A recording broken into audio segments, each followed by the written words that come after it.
Welcome to another quiet voyage into the slower rhythms of history.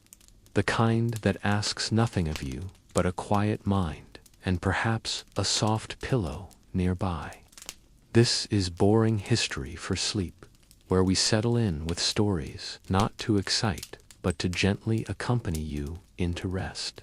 Tonight, we set sail slowly, softly, into the world of the Vikings. Not the roaring raiders of pop culture, but the real, everyday people of Scandinavia. Their chilled fjords, their hearths thick with peat smoke, their boats, yes, but also their barns, their mead halls, yes, but also their milking sheds. Over the next couple of hours, we'll unspool a quiet, detailed picture of Viking life and death, myth and trade, conquest and cooking, all without ever needing to raise our voice. If you enjoy this kind of soothing escape into the past, we'd be grateful if you subscribed. It helps keep these sleepy journeys coming. And in the comments, let us know where in the world you're listening from and what time it is there. It's always a strange comfort to imagine this quiet story drifting across time zones and oceans, reaching you wherever you are. Now, settle in, get comfortable, let your breathing slow just a little, and picture it, the pale dawn breaking over a fjord, a low fog hugging the water, and the creak of timber as a Norse longhouse stirs to life. We begin, as always, with daily life. Imagine yourself waking up on a fur-covered bench inside a long wooden hall. The air is cold, still heavy with the night's damp. Above you, the rafters are blackened with years of smoke, and the faint smell of peat lingers in the woolen folds of your blanket. Outside, the first light is creeping in blue and gray, filtered through mist. This is a Viking longhouse, home to a family, a few farmhands, and perhaps even their animals. Everyone sleeps in the same large room, with carved wooden beams and walls insulated with turf. Privacy is rare, but warmth is precious. The fire pit that runs down the center of the house has gone low overnight, but someone, probably the eldest daughter or the farm slave, known as a thrall, will be up already, coaxing the embers back to life. You shift quietly, not wanting to wake the child asleep beside you. The floor is packed dirt, scattered with straw to keep the mud from creeping in. There are few luxuries here. The Vikings lived sparely, practically, surrounded by tools, blankets, and the simple needs of survival. A loom leans in one corner, waiting for the weaver's morning rhythm. A wooden chest, iron-banded and carved with simple knots, holds most of the family's valuable items. As the fire begins to crackle, a pot is swung over it.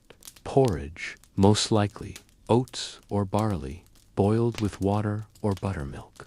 It isn't exciting, but it's filling. A scoop of butter, maybe, if the family is lucky. Some dried berries, stirred in if summer's bounty has been preserved. You eat with a horn spoon from a shared wooden bowl. There is no rush, no schedules, just the rhythm of chores ahead. Animals need tending: sheep, goats, perhaps a few cows or chickens. If it's spring, planting will begin soon. If it's winter, the work is more about survival, keeping the fire fed, patching clothing, mending nets. The sea may still be frozen at the edges. Outside, the world is still. Snow or mud, depending on the season, lies thick around the house. The roofs of nearby buildings, storage huts, a smithy, maybe another longhouser, just visible through the fog. You pull a heavy wool cloak around your shoulders. It smells of lanolin and smoke, not unpleasant, just real. Tools are passed from hand to hand, axe handle worn smooth, a knife carefully honed, a spindle weighted with whalebone. The Vikings worked with what they had, and they had what they made. Nothing came easily, and nothing was wasted. Children, if there are any, begin their small chores. Fetching water, collecting firewood, feeding animals. Life here isn't carefree, but it is simple in its clarity. Survive the day, prepare for the next. By mid-morning, the longhouse is alive. Not loud, not frantic, just full. A soft clatter of bowls, a scrape of stool legs on dirt, the murmuring of voices in Old Norse.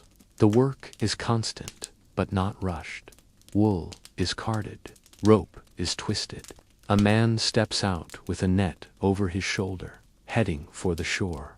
And above it all, the vast quiet of the landscape, the distant call of a seabird, the gentle lap of water on stone, and the low wind moving through spruce and pine.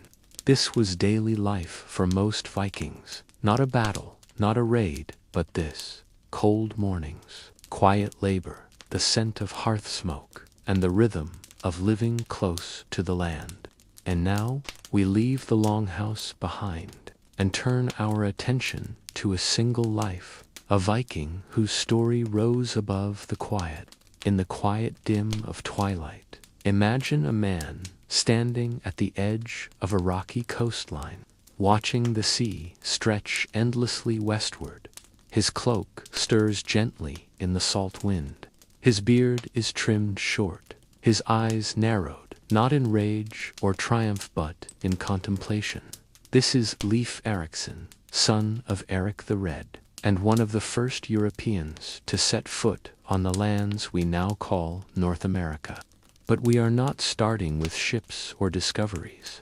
We are starting in Iceland, around the year 970.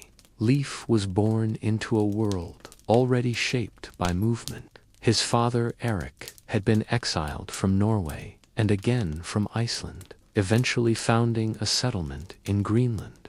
He grew up hearing tales of far-off lands and icy misfortunes, the legacy of a family who never quite fit. Life in Greenland was harsher than even the stark hills of Iceland.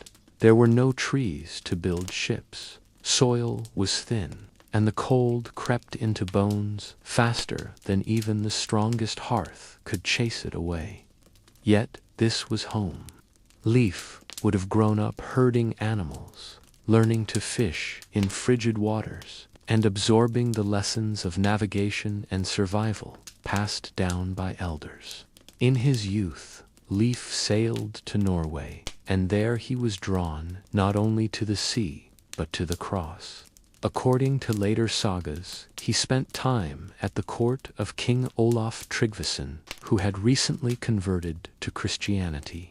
The king took a liking to the serious young man, and sent him back to Greenland, not just with trade goods, but with a mission to convert the settlers there. It's hard to know how deeply Leif embraced the new faith, but he carried it with him, quietly, like a torch wrapped in cloth. What set Leif apart, though, was not piety, it was curiosity, and that curiosity led him to a place called Vinland. The story goes that Leif heard of a sailor named Bjarni, who had seen land to the west, blown off course in a storm. Most ignored the tale, but Leif did not. He bought Bjarni's ship, gathered a crew, and sailed west. They came to a land rich with forests, grapes, and grass had like anything in Greenland. He called it Vinland, the land of wine. It is likely he reached the coast of Newfoundland, and possibly even farther south. He built temporary shelters and wintered there. There was no conquest, no grand proclamation, just exploration, quiet, careful, measured. In the morning mist, Leif and his men would have fished in unfamiliar waters, dried their clothes by the fire, and wondered what other lands waited beyond. He returned to Greenland with timber and tales.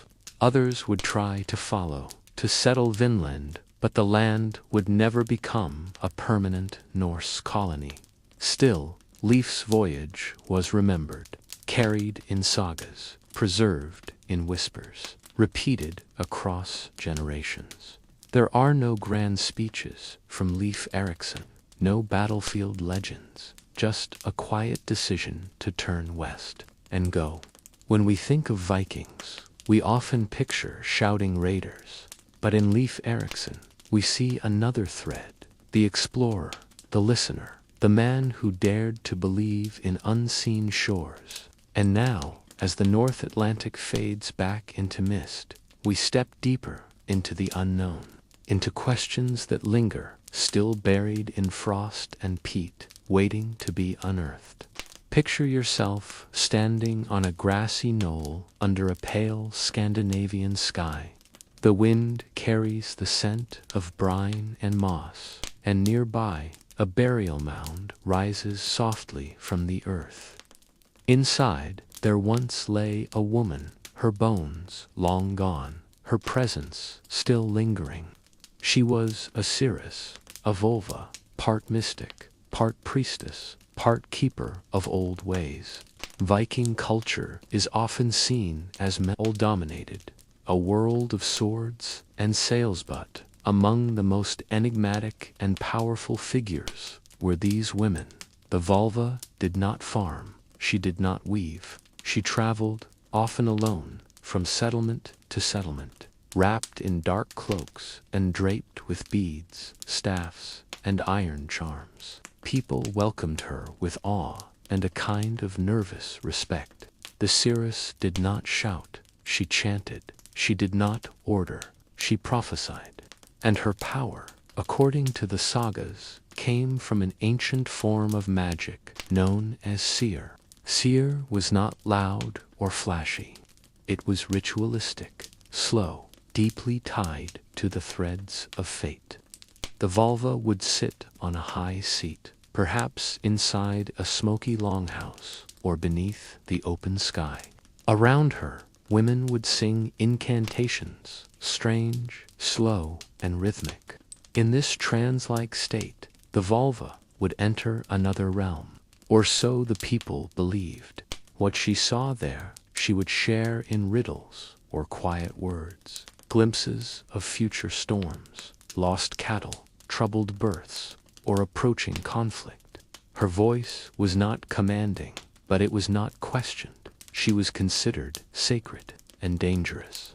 Archaeological digs in graves across Scandinavia have uncovered staffs-long iron rods, often twisted or adorned alongside brooches, beads, and bones. In Oseberg, Norway, a burial mound revealed the remains of two women, one elderly, one younger, laid to rest in a splendid ship filled with goods. Some scholars believe one of them may have been a vulva.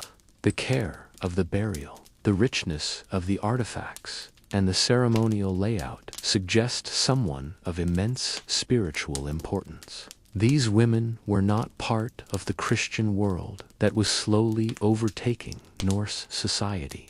They belonged to the old beliefs, the gods of the Aesir, the 9 realms, the runes carved in stone and bone. And in their silence, they resisted the new faith not through battle, but through presence, through memory.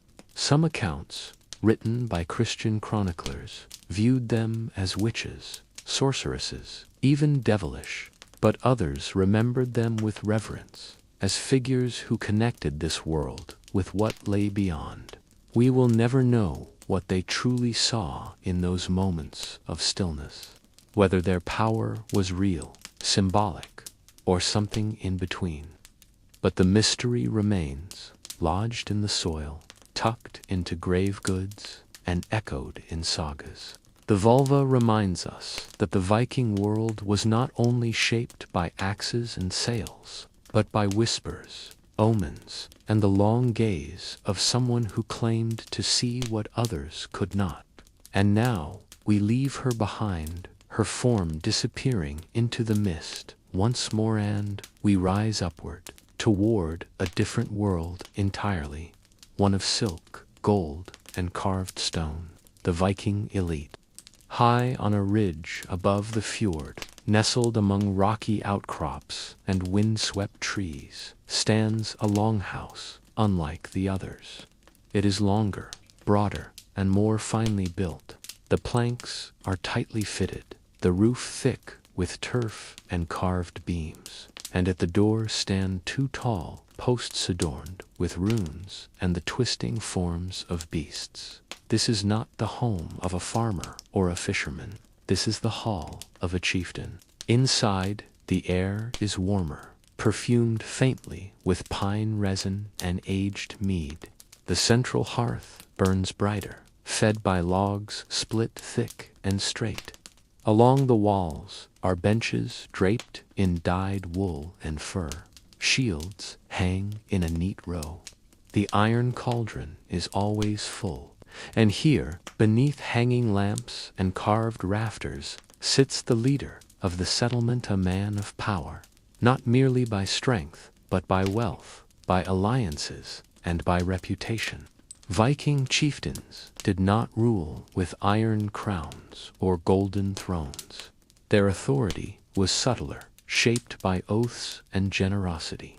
A good leader gave feasts. He offered protection. He housed poets, warriors, and craftsmen. And in return, his people gave loyalty. Not obedience, necessarily, but allegiance, carefully negotiated and often revisited. The chieftain's hall was a place of decision-making, of storytelling, of debate. A visitor might be greeted by a servant offering ale in a horn cup, followed by warm bread, butter, and slices of dried lamb. Conversation was measured. There was a rhythm to hosting. A guest was treated with honor, even if they came with difficult news. The food here was richer, more honey, more meat, more imported spices, if the trade had gone well. The mead was aged in barrels that came from Frankish lands. The cloth for garments might be dyed deep blue with woad, or edged with silver thread. The chieftain himself might wear a brooch of bronze, etched with beasts and knots, and carry a sword not made in the local forge, but brought from Saxony or Francia. His beard would be neat, his hair possibly braided or combed with care. Status was not shouted, was shown in the details. The weight of a cloakpin, the angle of a carved chair, the quiet confidence of someone whose voice carried weight. And yet, even here, life was not easy. The chieftain still worried about weather, about feuds, about trade routes and rival clans. His sleep was likely light, his alliances constantly shifting. He might wake before dawn to walk the perimeter of his land, listening to the wind, checking the earth for signs of intrusion. Unlike the farmer who simply endured the seasons, the chieftain shaped them. He sent men to raid or chose not to. He traded with foreign ships or turned them away. His word could change the lives of dozens, but for all his power, he remained part of the same world. The wind chilled him just the same. His longhouse might be grander, but the cold still crept through in winter. The food better, but never truly abundant. Life remained a thread stretched taut between fortune and frost, and so the fire burns low again in the chieftain's hall. The servants sweep the floor with bundled twigs. The shields gleam faintly in the flickering light, and outside the fjord darkens under an evening sky. With the high and mighty glimpsed, we now return to the ordinary, to another corner of daily life in the Viking world. A new morning, a different rhythm, still gentle, still real. In a quiet corner of the longhouse, far from the bustle of meals and tools, a woman stands before a vertical loom. The fire is low, casting soft orange light on her hands as they move with slow certainty over under, knot, and pull. The creak of the loom is steady. almost hypnotic. This is the rhythm of her day. Cloth doesn't appear fully formed in the Viking world. It begins with sheep, with shears, with wool thick and tangled. That wool must be cleaned, teased apart, carded, and spun often with a spindle, balanced perfectly, weighted just right. It may take weeks just to prepare enough thread. But now, at the loom, that thread becomes fabric, bit by bit, line by line. She works standing, the loom taller than she is, the warp stretched vertically and weighted with stones or carved bone. Her feet shift quietly on the packed dirt floor. Around her are baskets of dyed wool, pale browns, deep reds, shadowy blues. Dyes are made from plants, lichens, even crushed insects, each color earned through labor. No hue comes easily. The cloth she weaves may become a tunic, or a sail, or a shroud. Its purpose will shape its tightness, its strength. Some of it will remain in the family, some may be traded. Cloth, in this world, is as valuable as silver. Perhaps more soot keeps the cold out. It carries a scent of home. She is not alone. Beside her, a girl, perhaps a daughter, perhaps a servant twists more thread. A dog sleeps at their feet. Outside, chickens cluck softly. In the distance, the bleating of sheep filters through the wooden walls. Life continues around her, but here, at the loom, there is focus, stillness, a slow creation. From time to time, she rests her hands, stretches her shoulders. She may sip from a wooden cup, warm buttermilk, perhaps, or a thin beer. No one rushes her. There is no need. The cloth will come in its own time. The rhythm is the same as it was for her mother, and her mother before that. As the daylight begins to fade, she covers the loom with a cloth to keep dust away. The thread will rest until morning. Her hands are stained slightly with dye, her fingers pricked by rough fibers. She doesn't mind. These marks are part of her life, just as the weaving is part of the community's survival. Behind her, the fire pops softly. The longhouse grows quieter as the evening draws in.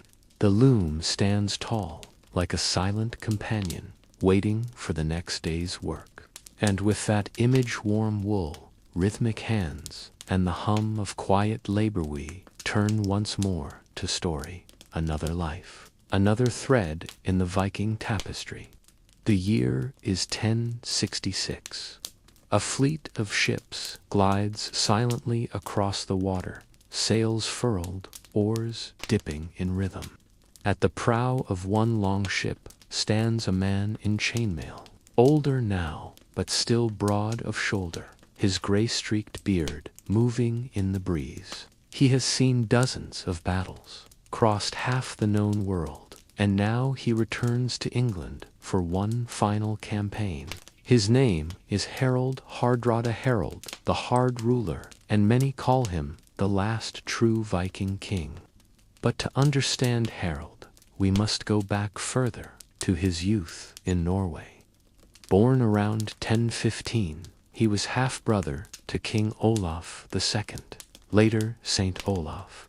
At the age of 15, Harald fought at the Battle of Stiklestad, where Olaf was killed and his army shattered. Harald survived, barely, and fled into exile. His early life was shaped by defeat, but not by despair. He found refuge in the East, serving as a mercenary in the court of Kiev, and then joining the elite Varangian Guard in Constantinople. There, beneath the golden domes of Byzantium, he learned not only to fight, but to lead. He saw siege engines, studied fortifications, and led campaigns across the Mediterranean. It is said that he amassed great wealth, paid in silver and silkhand, became one of the emperor's most trusted captains. Eventually, Harald returned to Scandinavia, where he claimed the Norwegian throne through negotiation and battle. He ruled firmly, earning both fear and respect. His court was grand, his power unquestioned, and yet one ambition remained unfinished: the throne of England. In 1066, hearing of political turmoil following the death of Edward the Confessor, Harald launched an invasion. He believed he had a claim, supported by alliances and promises. He sailed with thousands of men, landing at the mouth of the river Humber, and quickly defeated English forces at the Battle of Fulford. But victory was brief. Just days later, as his men rested near Stamford Bridge, King Harold Godwinson's army arrived with stunning speed. The battle was fierce. Legend holds that Harold, towering and proud, fought without a shield, wielding a great sword in both hands. But in the end, he fell struck by an arrow, his life pouring out onto English soil. It was a turning point. Weeks later, William of Normandy would invade as well, and England's future would change forever. But for many, the death of Harald Hardrada marked the symbolic end of the Viking Age. No more great seekings, no more sweeping raids, just memory, saga, and stone. Harald's life was one of motion. From Norway to Byzantium, from the steppes of Rus to the fields of England. He was not a simple warlord. He was a commander, a diplomat, a king who ruled with sharp mind and sharper sword. In the sagas, he looms large, bold, ambitious, unyielding. But in quieter retellings, he is something else: a man who saw the old ways fading, who chased one last great victory, and who fell with the weight of 1,000 years behind him. Now, his ships rest beneath the waves, his banners long rotted, but his story drifts onward, part of the long twilight of the Viking world. And from that battlefield, we turn again to a gentler thread, to something buried, unearthed, and quietly waiting. Picture a slab of stone standing quietly beside a woodland path-weathered, mossy, flecked with lichen. To a passing traveler, it may seem unremarkable, just another ancient marker of forgotten time. But upon its face are faint carvings, straight lines, angled slashes, carefully arranged runes, the written voice of the Viking world. The Vikings did not write long books or scrolls. Their language was mostly oral songs, poems, spoken laws. But in special moments, they carved thoughts into wood and stone using the runic alphabet known as the Futhark. Each letter held not only a sound, but a name and a meaning. Fehu for wealth, Rado for journey, Alges for protection. These were more than letters, they were symbols of the world itself. Some runestones were grand commissioned by nobles or warriors in memory of a loved one. Others were small, tucked into the beams of a longhouse, or scratched into a bone needle case. The messages varied: dedications, prayers, boasts, even jokes. One famous runestone, the Rack Stone in Sweden, stands over 2 meters tall and is covered on all sides. Its message has puzzled scholars for centuries. Part myth, part memorial, part riddle. It offers a window into a mindset that blended history, poetry, and cosmology into a single carved surface. Even now, we don't fully understand what it says. The meaning is buried in layers of illusion and forgotten tales. Other stones are simpler. A man might write, "Thor bless this hammer," or "Gunnar carved these runes in memory of his brother." There is dignity in their brevity. These are not grand declarations, but everyday human ethos: love, grief, faith.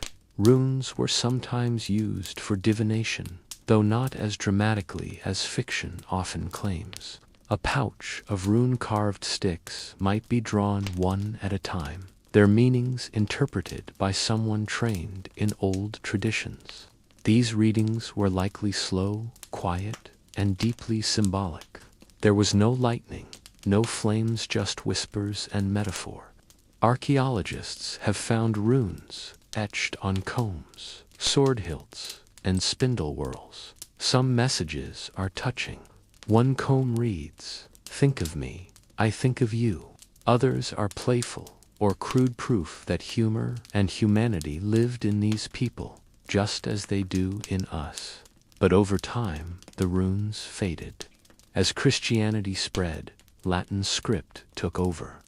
The runestones remained, but their language became silent. It wasn't until much later that scholars began to read them, again like listening in on voices from 1,000 years past. There is a strange comfort in these ancient characters.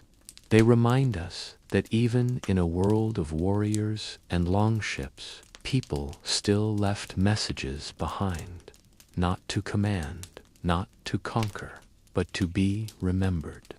And now we leave the runestone standing, its face kissed by rain and shadow, and we return once more to a world still awake, a Viking village winding down as dusk begins to fall. Beyond the fjords and forests of Scandinavia, the Viking world stretched into places that might surprise you. South and east, along winding rivers, Norse traders and warriors made their way into the Slavic lands, eventually reaching the powerful city of Kyiv. And there, at the crossroads of cultures, one woman rose to power, a queen, a widow, a ruler. Her name was Olga of Kyiv. Though born into a Scandinavian dynasty, likely with Viking roots, Olga was raised in a world that blended Norse toughness with Slavic traditions. She married Igor, ruler of the Kievan Rus, a federation of tribes linked by trade, rivers, and shifting alliances. When Igor was killed in a tribal dispute, Olga was left with a young son and a fragile throne. What followed was not a tale of quiet mourning. Olga became regent, governed with calculated strength. Her methods, by modern standards, were harsh. Yet in her time, they were seen as firm, decisive, and above all effective. She crushed rebellions, restructured the tribute system, and tightened her grip on power in a realm that did not welcome female rule lightly. But what sets Olga apart is not just her regency, it's her transformation. Later in life, she traveled to Constantinople, where she met with the emperor and converted to Christianity.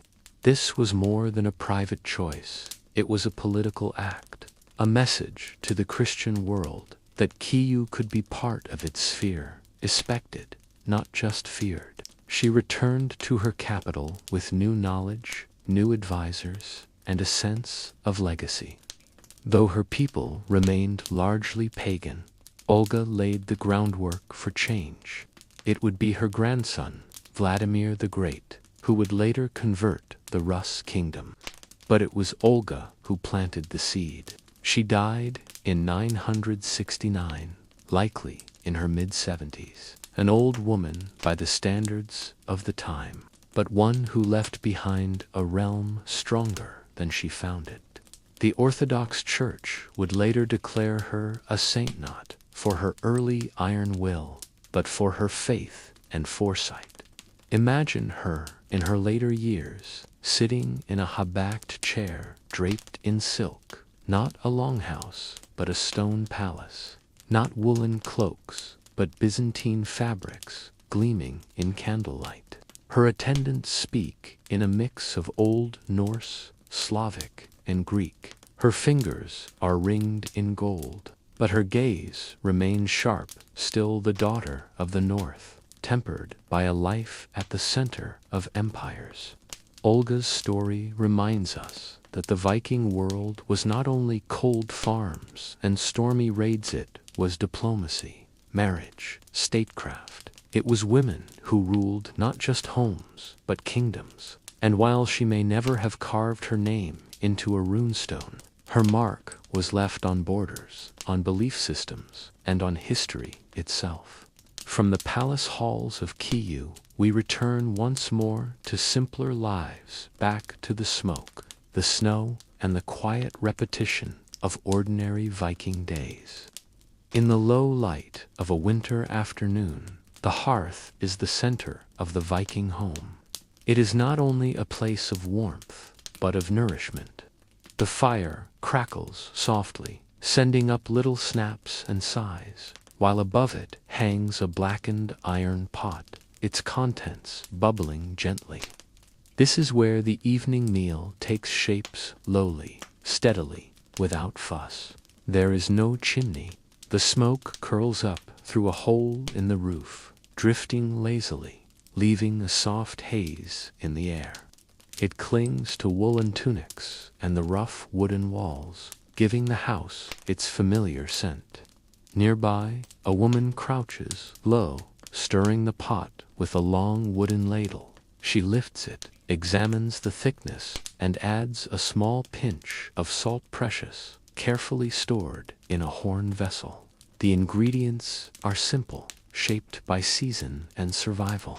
A stew of barley and root vegetables. If meat is added, it might be a piece of dried lamb or a scrap of fish caught earlier that morning. For flavor, wild herbs, maybe some juniper or garlic gathered in summer and dried carefully. If the family keeps bees, a touch of honey might sweeten a thick porridge. But most meals are savory, dense, and modest. Bread is baked on flat stones near the fire. Thick, chewy, made from rye or barley, with a tough crust and a smoky aroma. It is torn by hand, passed around the low table, dipped into the stew, or eaten with a smear of soft cheese. The children eat first, quickly, then the adults.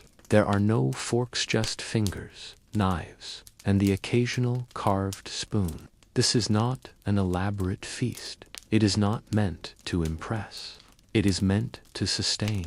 The portions are calculated, the storage carefully watched. In harsh winters, every crumb matters.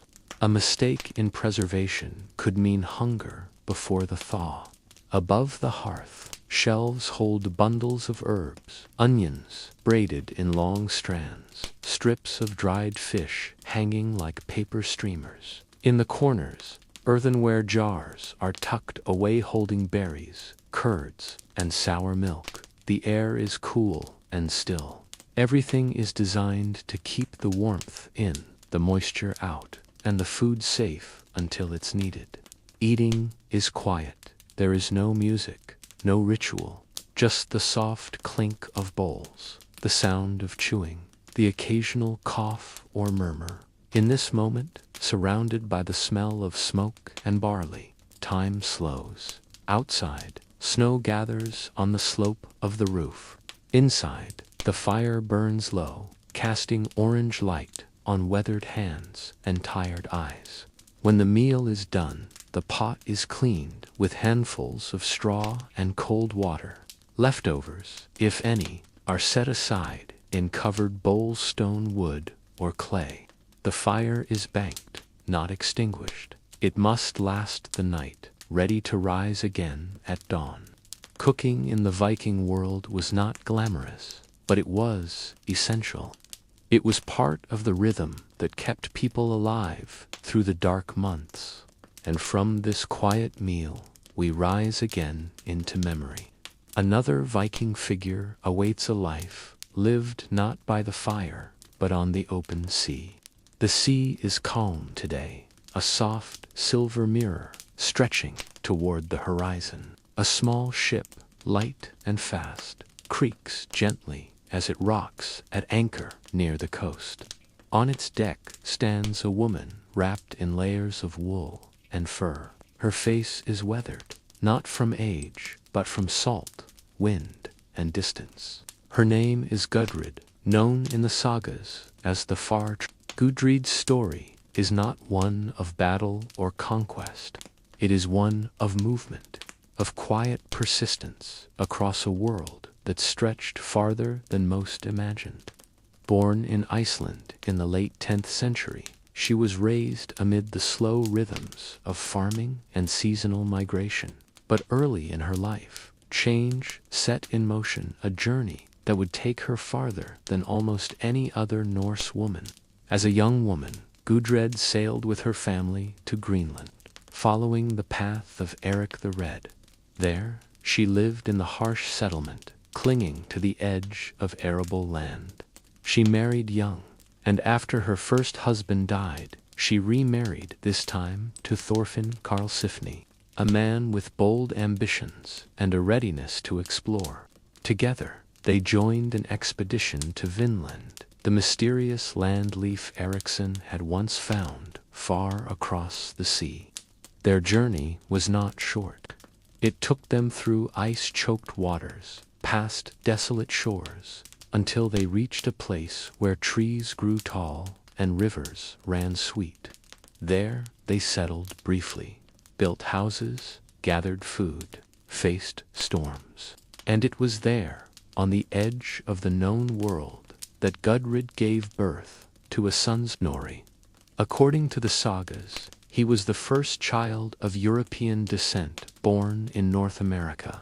Imagine that moment, not dramatic, not ceremonial, just a cry in the night, a small infant swaddled in wool, and a fire burning steadily in a new land. But life in Vinland was uneasy. Conflicts with local peoples, supply issues, and the sheer distance from home led the settlers to return. Gudrid's time in North America was brief, but her story didn't end there. She would go on to travel across the North Atlantic, back to Iceland, and later even to Rome. Pilgrimage, it's believed, brought her south across mountain passes and Roman roads, far from her windswept homeland. She saw churches, spoke to bishops, and witnessed a world of marble and relics vastly different from the turf houses of her youth. In her later years, Gudrid returned to Iceland, where she lived quietly in a small religious retreat, a sort of proto-convent. Her son Snorri became a prominent man. Her story was passed down in the sagas not with flourishes, but with calm admiration. She is remembered not for command, nor for spectacle, but for movement, for seeing more of the world than almost anyone of her time, for enduring the sea's hunger and the cold's bite, for living a life that stretched from the icy edges of Vinland to the warm stones of Rome. And now, as her ship fades into the evening mist, we turn again to what she left behind, not in words, but in fragments, objects, foundations, clues. The wind rustles across low grass. A gull cries in the distance. You stand on a gentle rise near the northern tip of Newfoundland, Canada. The sea is just beyond view. At your feet are earthworks' faint ridges, barely noticeable unless you're looking for them. But beneath this quiet soil lies one of the most intriguing confirmations of Viking presence in the New World, Lance o' Meadows. For centuries, tales of Norse voyages to Vinland persisted in the Icelandic sagas. Many believed they were myths-embellished stories of brave explorers and strange lands. But in the 1960s, two archaeologists, Helge and Anstein Ingstad, followed those stories to this very place. What they uncovered was subtle but unmistakable. Peat walls, iron nails, a spindle whorl, the foundations of longhouses shaped like those found in Greenland and Iceland. Simple structures made of turf and timber, functional, weatherproof, and familiar. Nearby evidence of ironworking was found. A forge, slag, and remnants of smelting, suggesting tools were made or repaired on site. This was not the work of local indigenous groups. This was something else, something Scandinavian. Radiocarbon dating confirmed the age. Around the year 1000 CE, the site matched the timing of Leif Erikson's voyage, described in the sagas with references to meadows, wild grapes, and shallow bays. Though small, this outpost rewrote history. It was proof that the Norse had reached North America 5 centuries before Columbus. But questions remain. Why was the settlement so small? Why was it abandoned? Some believe it was a seasonal camp-away station for exploration or trade. Others suggest it was an attempt at colonization that quickly proved unsustainable. The challenges were many. Unfamiliar terrain, limited supplies, and complex relationships with indigenous peoples. No written records were left. No carved runestones marked the territory. Only the careful placement of posts, the blackened remains of fires, and the rusted tools tell us that someone once lived here, someone who had crossed the cold sea from a distant, harsher land in search of something more. L'Anse Meadows remains the only confirmed Viking site in North America, but that doesn't mean it was the only one. Archaeologists continue to search, combing coastlines and forests for similar clue scraps of iron, distinctive turf structures, or unfamiliar tool shapes. The silence of the site is part of its mystery. It doesn't declare itself. It waits quietly. And in that quiet, we return to a very different part of the Viking world. Not a wind-swept camp, but a high seat at the center of wealth and influence. At the edge of a deep bay, nestled between wooded hills and winding rivers, lay one of the richest trading towns in the Viking world, Hiddeby. Not a battlefield, not a farm, but a thriving marketplace, filled with the low hum of commerce and the quiet clatter of craftsmanship. Here, the Viking elite weren't warriors, they were merchants. Picture it: narrow wooden boardwalks, low buildings, roofed with thatch or turf, and boats of every shape and size crowding the harbor. Cargo arrives from all over: amber from the Baltic, silk from Byzantium, spices from the east. Traders speak in Old Norse, Old Saxon, Arabic, and Slavic tongues. The air is thick with the scent of tar, fish oil, and roasted grain. Hiddeby was not large by modern standards, but it was a jewel of the Viking age. Its strategic location along the Danish isthmus gave it access to both the North Sea and the Baltic. Goods could be carried overland a short distance and loaded again, allowing merchants to bypass long, dangerous sea routes. Within the town, wealth was quiet but visible. The elite here did not flaunt their power in castles, but in imported fabrics, finely made combs, and weighty arm rings of twisted silver. A merchant might wear a wool tunic dyed deep blue, rare and expensive color, and close it with a brooch of bronze or polished glass. His home might feature carved wooden posts, woven wall hangings, and chests filled with weights, scales, and silver. Outside his house, workers are busy.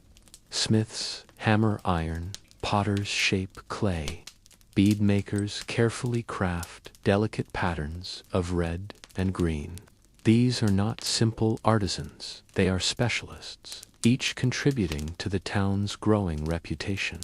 Though wealth flowed here, Hiddeby was not immune to conflict. It had walls, wooden palisades, and earthen embankments. At times, it was attacked, burned, rebuilt. Power was always shifting, but while kings and warriors fought over it, the town itself pulsed with quieter purpose, the exchange of goods, ideas, and influence. And it wasn't only men who controlled this trade. Some of the richest Viking graves in the Hiddeby region belonged to women, turred with weights, scales, and imported goods. These women were not housebound. They managed transactions, organized shipments, and kept the books. Imagine one such woman dressed in a long gown held with silver brooches, her hair braided, her hands calloused from handling rough sacks and coin scales. She walks the harbor slowly, inspecting a shipment of furs from the north. She doesn't raise her voice. She doesn't need to. Her reputation speaks for her. And as the sun sets over the water, the town glows softly with the light of hearth fires and oil lamps. Trade quiets, and the clinking of weights gives way to the soft murmur of evening talk.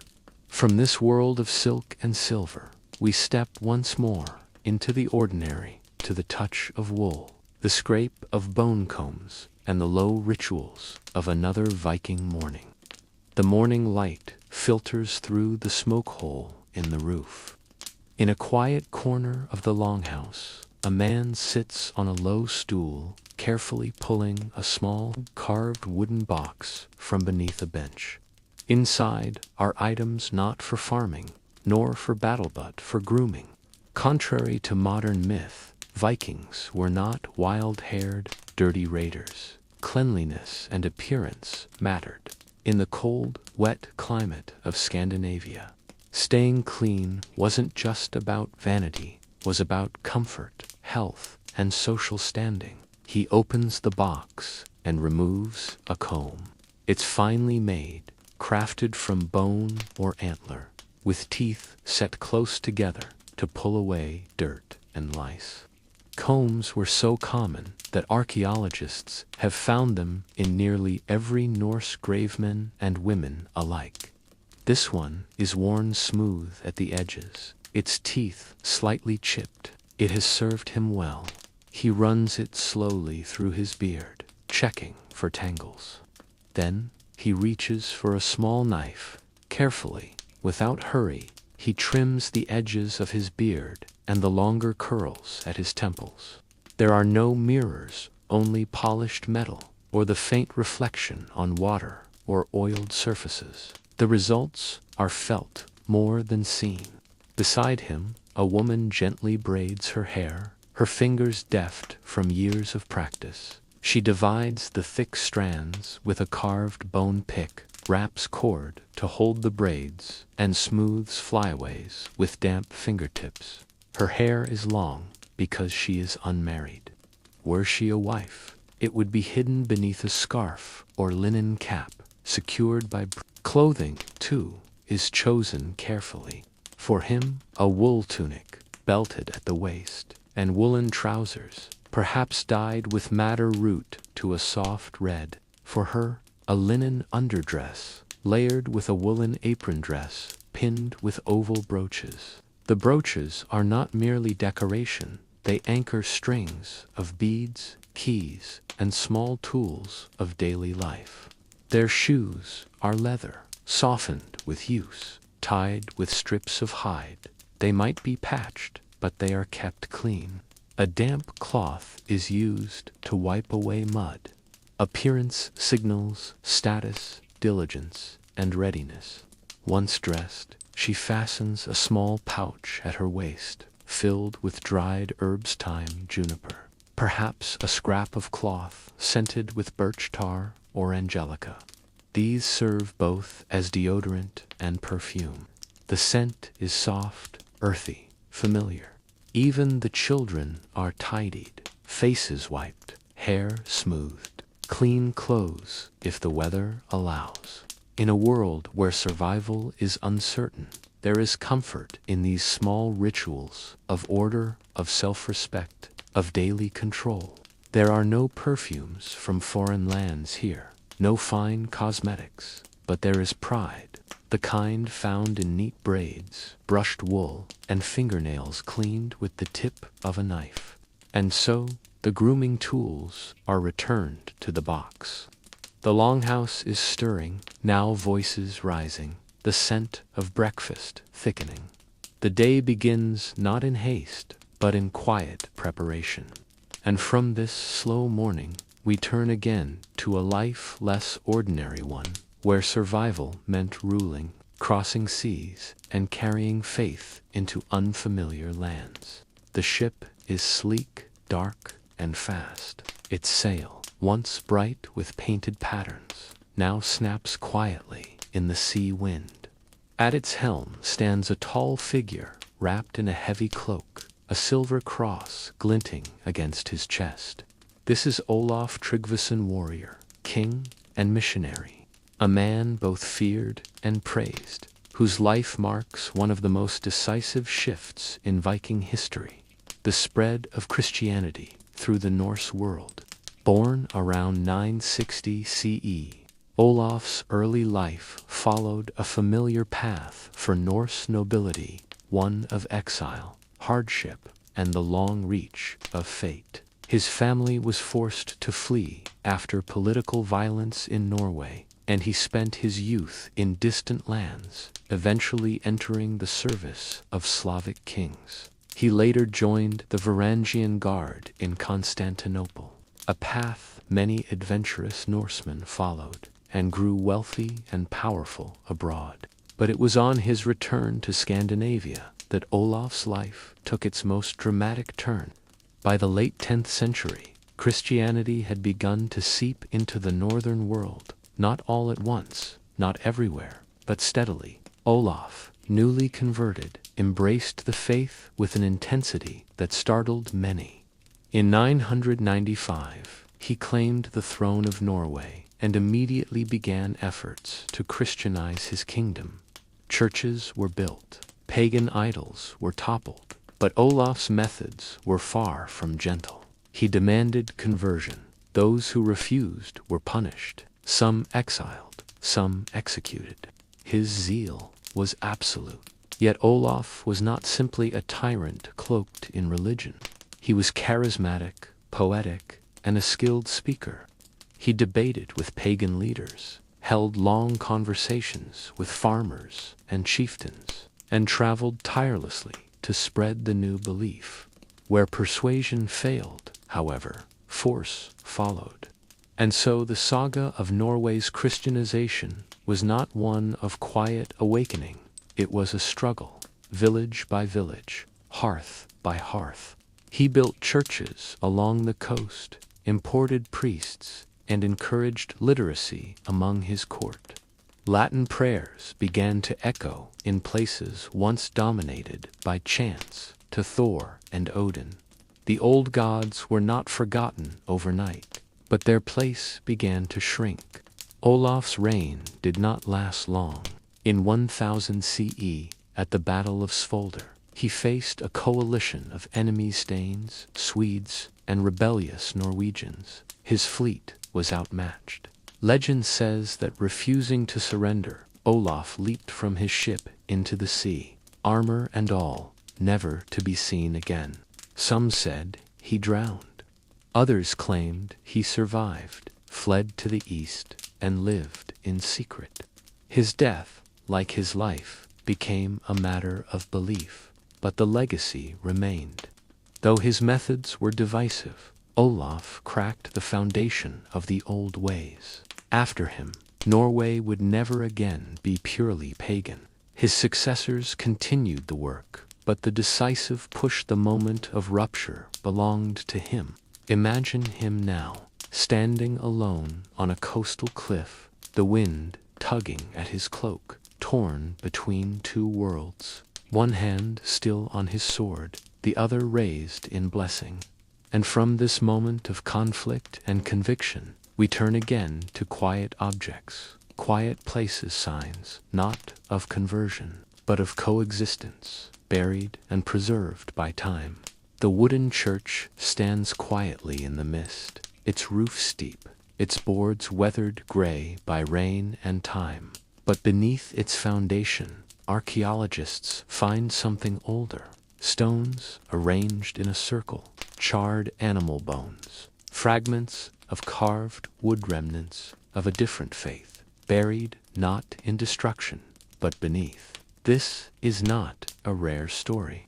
Across Scandinavia, sacred spaces tell a layered tale of old gods and new rites coexisting, sometimes in tension, sometimes in quiet overlap. In many Viking settlements, early Christian churches were built directly atop former pagan sites. The reasons were practical: flatland, central location, but also symbolic. The new faith, quite literally, stood on the bones of the old. Excavations in sites like Upra in Sweden or Borgund in Norway have revealed this slow transition. Wooden post holes once held up buildings used for pagan rituals, possibly feasts, sacrifices, or seasonal ceremonies. Nearby, early Christian burial grounds appear, their graves aligned east-west, marked with simple stone crosses. The shift was not immediate. For a time, both spaces may have stood side by side. In some graves, signs of both beliefs are found. A woman buried with a Christian cross around her neck, but also with a Thor's hammer, Milner, resting on her chest. These were not confused people. They were people living between systems, keeping both doors open. Runestones from this transitional period tell their own story.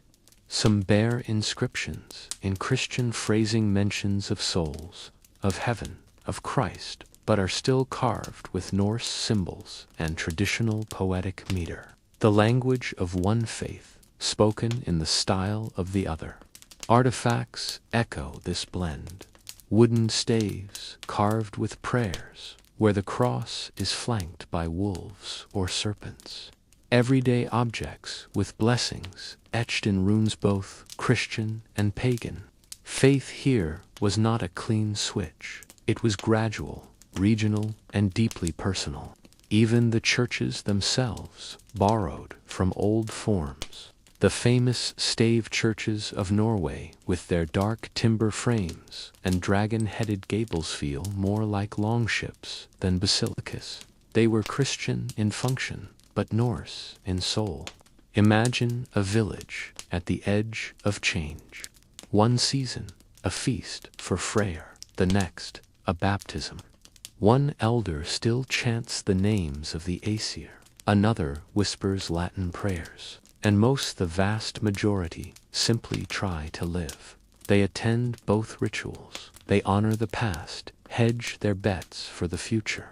It's tempting to see history as a clean break, a turning point, but it rarely is. The story of Viking belief is not one of conquest, but of layering. Old symbols beneath new, firelight on carved wood, silence shared between gods and saints. And now, as the incense of both worlds fades into the cold air, we move once again toward the higher halls where kings and jarls feasted, argued, and shaped the world beyond their hearths. The long hall is alive with firelight and voices. Its walls rise tall, the rafters blackened from years of smoke. Down the center runs a great hearth, glowing hot with embers. Around it, benches stretch along heavy wooden tables, already laid with trencher bread, wooden bowls, and drinking horns carved from ox and aurochs. This is a feast, not a casual meal, but a performance of power. The jarl, or local chieftain, sits at the high seat slightly raised above the others. His cloak is trimmed with imported fur. His brooch gleams in the flickering light. He says little. His presence speaks for him. Around him are warriors, merchants, kin, and guests, some local, some from far-off settlements, gathered to mark a victory, a wedding, a seasonal rite. The food is rich by Viking standards. There is roasted pork, its skin crisp, its fat sizzling, breads made with barley and oats, fish, dried or pickled, laid out on long wooden boards, bowls of stew, thick with beans, herbs, and occasionally, rarely, a precious sliver of venison. From great jugs comes mead, honey-sweet and heavy. Servers move with practiced ease, refilling horns, clearing scraps, tending the fire. Feasting was more than indulgence. It was social architecture. Bonds were forged here, oaths made, insults softened, alliances set. A host was judged not by his gold, but by his generosity, how much he offered, how far he extended welcome. To fail as a host was a failure of honor. There was a rhythm to the feast. Eating came first, quiet and steady. Then came the drinking slower, more ceremonial. The broggerful, or ceremonial toast, marked moments of gravity.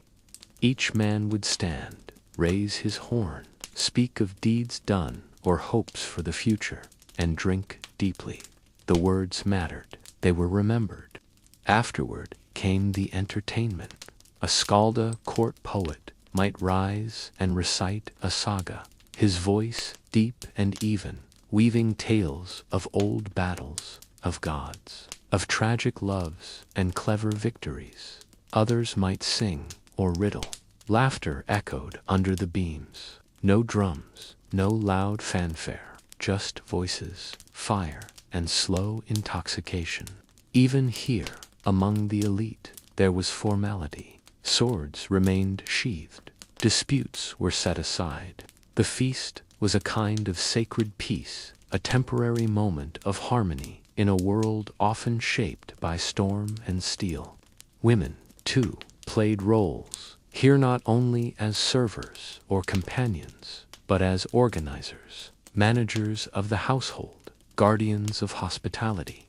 The success of a feast lay as much in their preparation as in the jarl's wealth. As the night deepens, some guests begin to slip into sleep, heads resting on folded cloaks, the warmth of the hall and the rhythm of the scold's voice lulling them. The fire dims. The last of the mead is poured. Feasting was not every night. It was rare, costly, but when it happened, it was meant to be remembered not with spectacle, but with substance. And from this warmth and light, we return to quieter things again. The daily patterns that carried most through ordinary days, the rhythm of work, of weather, of time. The sky is overcast, the light soft and gray, diffused through low-hanging mist.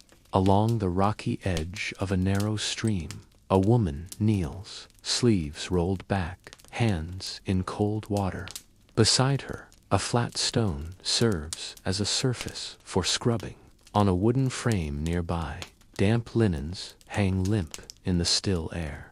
This is washing Dane at a grand event, not a ritual, but a necessity. Clean clothing was prized in the Viking world, though rarely abundant. Most garments were wool or linen, and needed careful care. Dirt and smoke clung to fabric. Sweat and salt stiffened the cloth. And so, several times each season, families would scrub, rinse, and dry what they could. The woman works slowly, dipping a wool tunic into the stream, rubbing lye soap made from ash and animal fat to the seams. The smell is sharp but clean. Her hands are red from the chill, but she works with practiced rhythm. Beside her, a younger girl wrings out a pair of leggings, her arms straining against the weight. Nearby, a man repairs a broken stool. He sands the edges smooth with a scrap of rough stone, fits a new leg into place, then tests its balance. The tools are few: a knife, a hammer, some pegs, but they suffice. In the Viking world, everything was mended, everything reused. A cracked bowl might be bound with pitch, a torn cloak stitched again and again. In the longhouse, others tend to softer tasks. A woman inspects a sleeve, draws her bone needle through a fraying seam.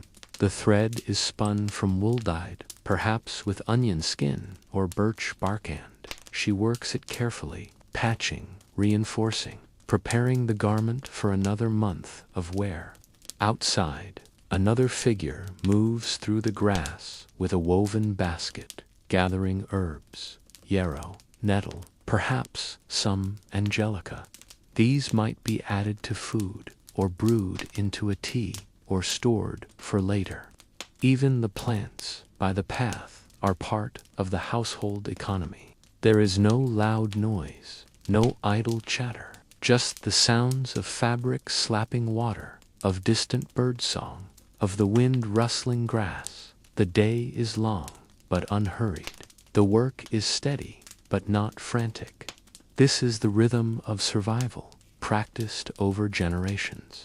As the sun dips lower, the laundry is lifted from the lines still damp, but cleaner, folded, stacked, set by the hearth to finish drying. The repaired stool is slid back under the table. The mended clothing placed carefully in a carved chest. Nothing is wasted. Nothing is perfect, but everything is cared for. And now, as the fire is stoked again and steam rises from a fresh pot of water, we turn from these quiet chores to a figure who changed the path of nations, a king, a warrior, a bridge between old worlds and new. The tide is out. The sand stretches wide, dotted with stones and seaweed. On the shore stands a king not just of one land, but three. Behind him, his retainers wait in silence. Ahead, the sea approaches in slow waves. He raises his hand, not in command, but in demonstration, and bids the tide to stop. It does not. The water rolls forward, brushing the hem of his cloak. This moment, quiet and symbolic, is often misunderstood. It wasn't arrogance, it was humility. King Canute, or Canute, was reminding his court that no king, however mighty, could halt the forces of nature. Only God, he said, held such power. But before this moment on the shore, Sianut's rise to power was anything but gentle. Born around 990 CE, Canute was the son of King Sweyn Forkbeard of Denmark. When Sweyn conquered England in 1013, Canute was a young man, present during his father's brief reign.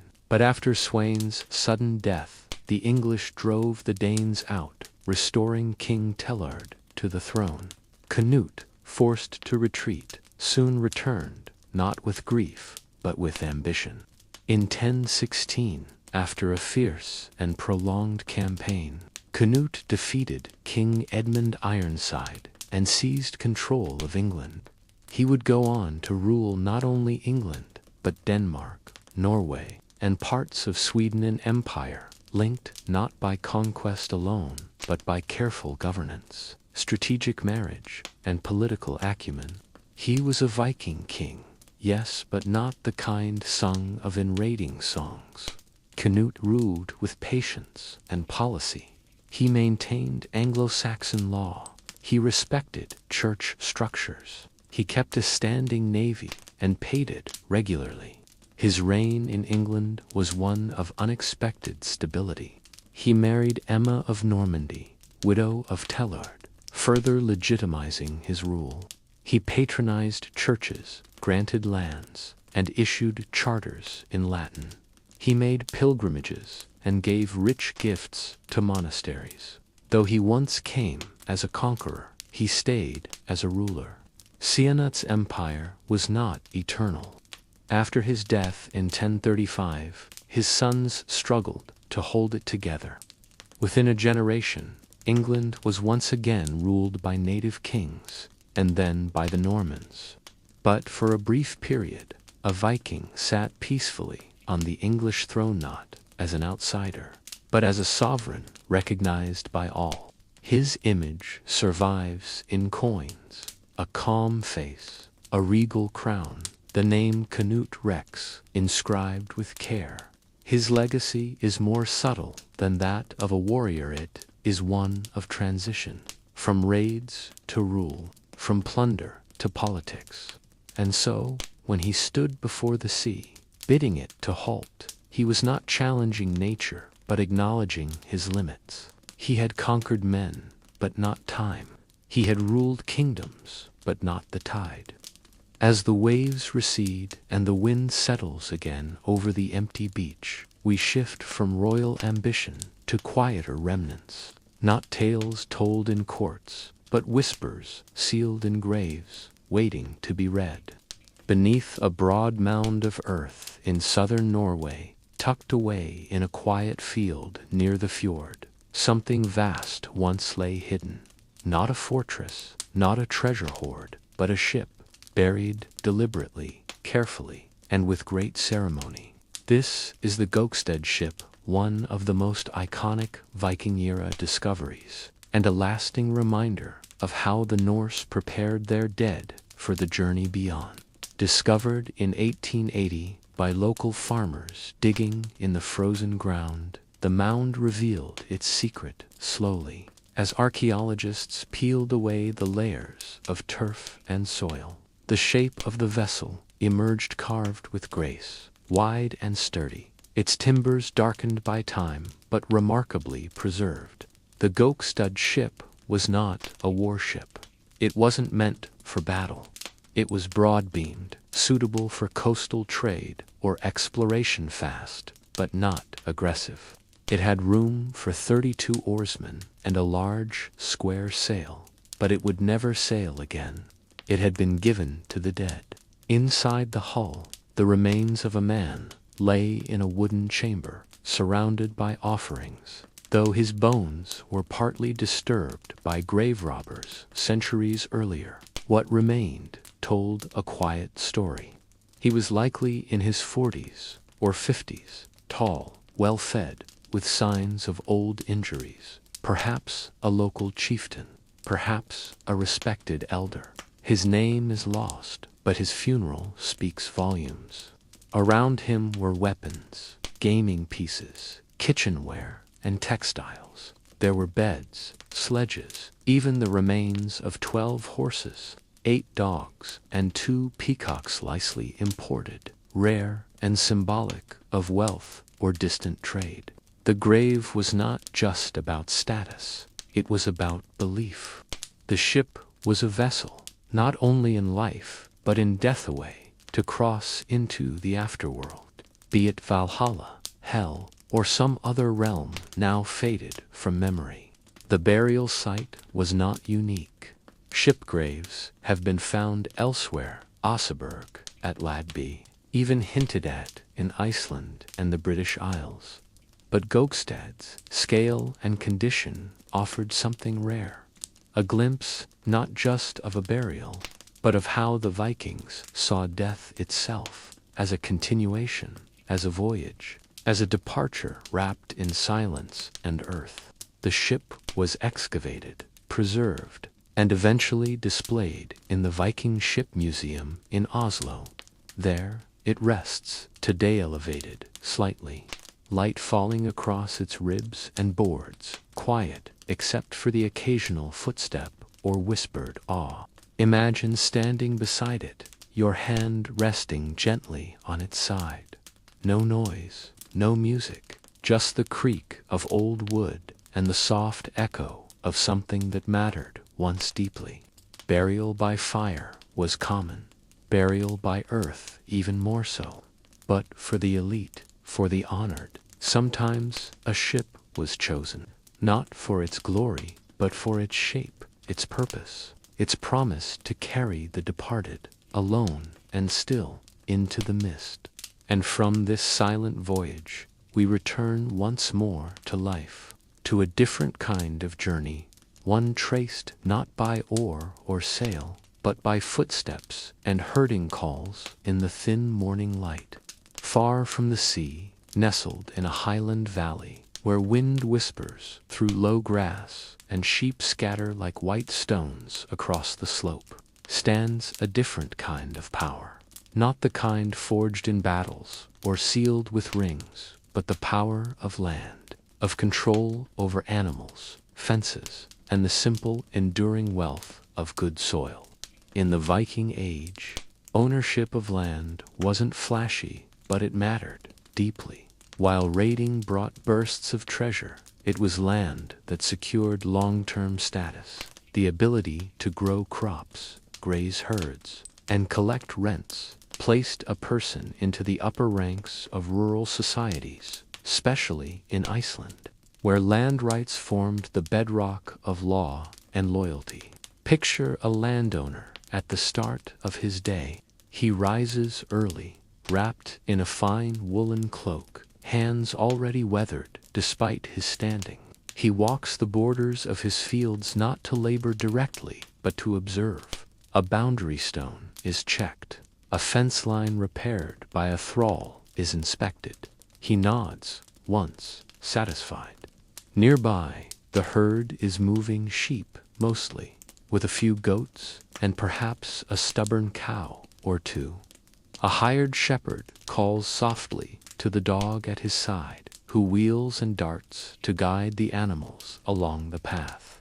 These are not vast flocks, but each animal represents food, fiber, and trade. A good fleece could be the difference between surviving winter and facing hunger. The landowner's wife, too, holds sway. She oversees the dairy churning butter, stretching curds, tracking what is stored and what must be traded. Her keys, heavy and clinking, hang at her waist. They symbolize not only her authority over the household stores, but her role as a partner in maintaining the estate's strength. When disputes arise over grazing rights, over fences moved, or water diverted, it is the landowners who settle them, not with armies, but with words, with witnesses, and at the Thingli assembly where free men gathered to resolve their grievances. A man's reputation there could ensure decades of quiet influence or see him cast down in disgrace. Landowners were not lords in the feudal sense. There were no castles, no drawbridges, but they held sway nonetheless. They gave gifts, offered shelter, hosted feasts, and made marriages. Their homes were sturdier, their benches longer, their firewood stacked higher. And in the sagas, it is often these figures, quiet, deliberate, and occasionally cunning, who steer events not by force, but by foresight. So now the flock settles for the evening. The landowner walks home as the sun dips behind the ridge. His boots are muddy, his back aches slightly, but his world is intact, his boundaries respected, his winter stores secured. And from these quiet pastures, we return once again to the ordinary, the daily rhythms of those without title, yet rich in time, in routine, and in the slow work of survival. The forest stands still in the morning haze, its trees tall and straight, their trunks wrapped in moss and silence. Somewhere deeper in, the sharp crack of an axe splits the quiet, then another, and then the dull thud of wood meeting earth. A man wipes his brow with the edge of his cloak, lifts his axe again, and returns to his work. Wood was life in the Viking world. It built homes, boats, carts, tools, and fires. Without it, there was no warmth, no shelter, no means to cross the sea. And so woodcutting was not a chore, it was a foundation, practiced, methodical, and deeply respected. The man works slowly, choosing trees not by whim but by need. A tall, straight pine for beams, a dense birch for bowls, willow for binding. Oak, rare and valued, is set aside for ship timbers if he's fortunate enough to find one. He swings the axe with care, following the grain, listening to how the tree responds.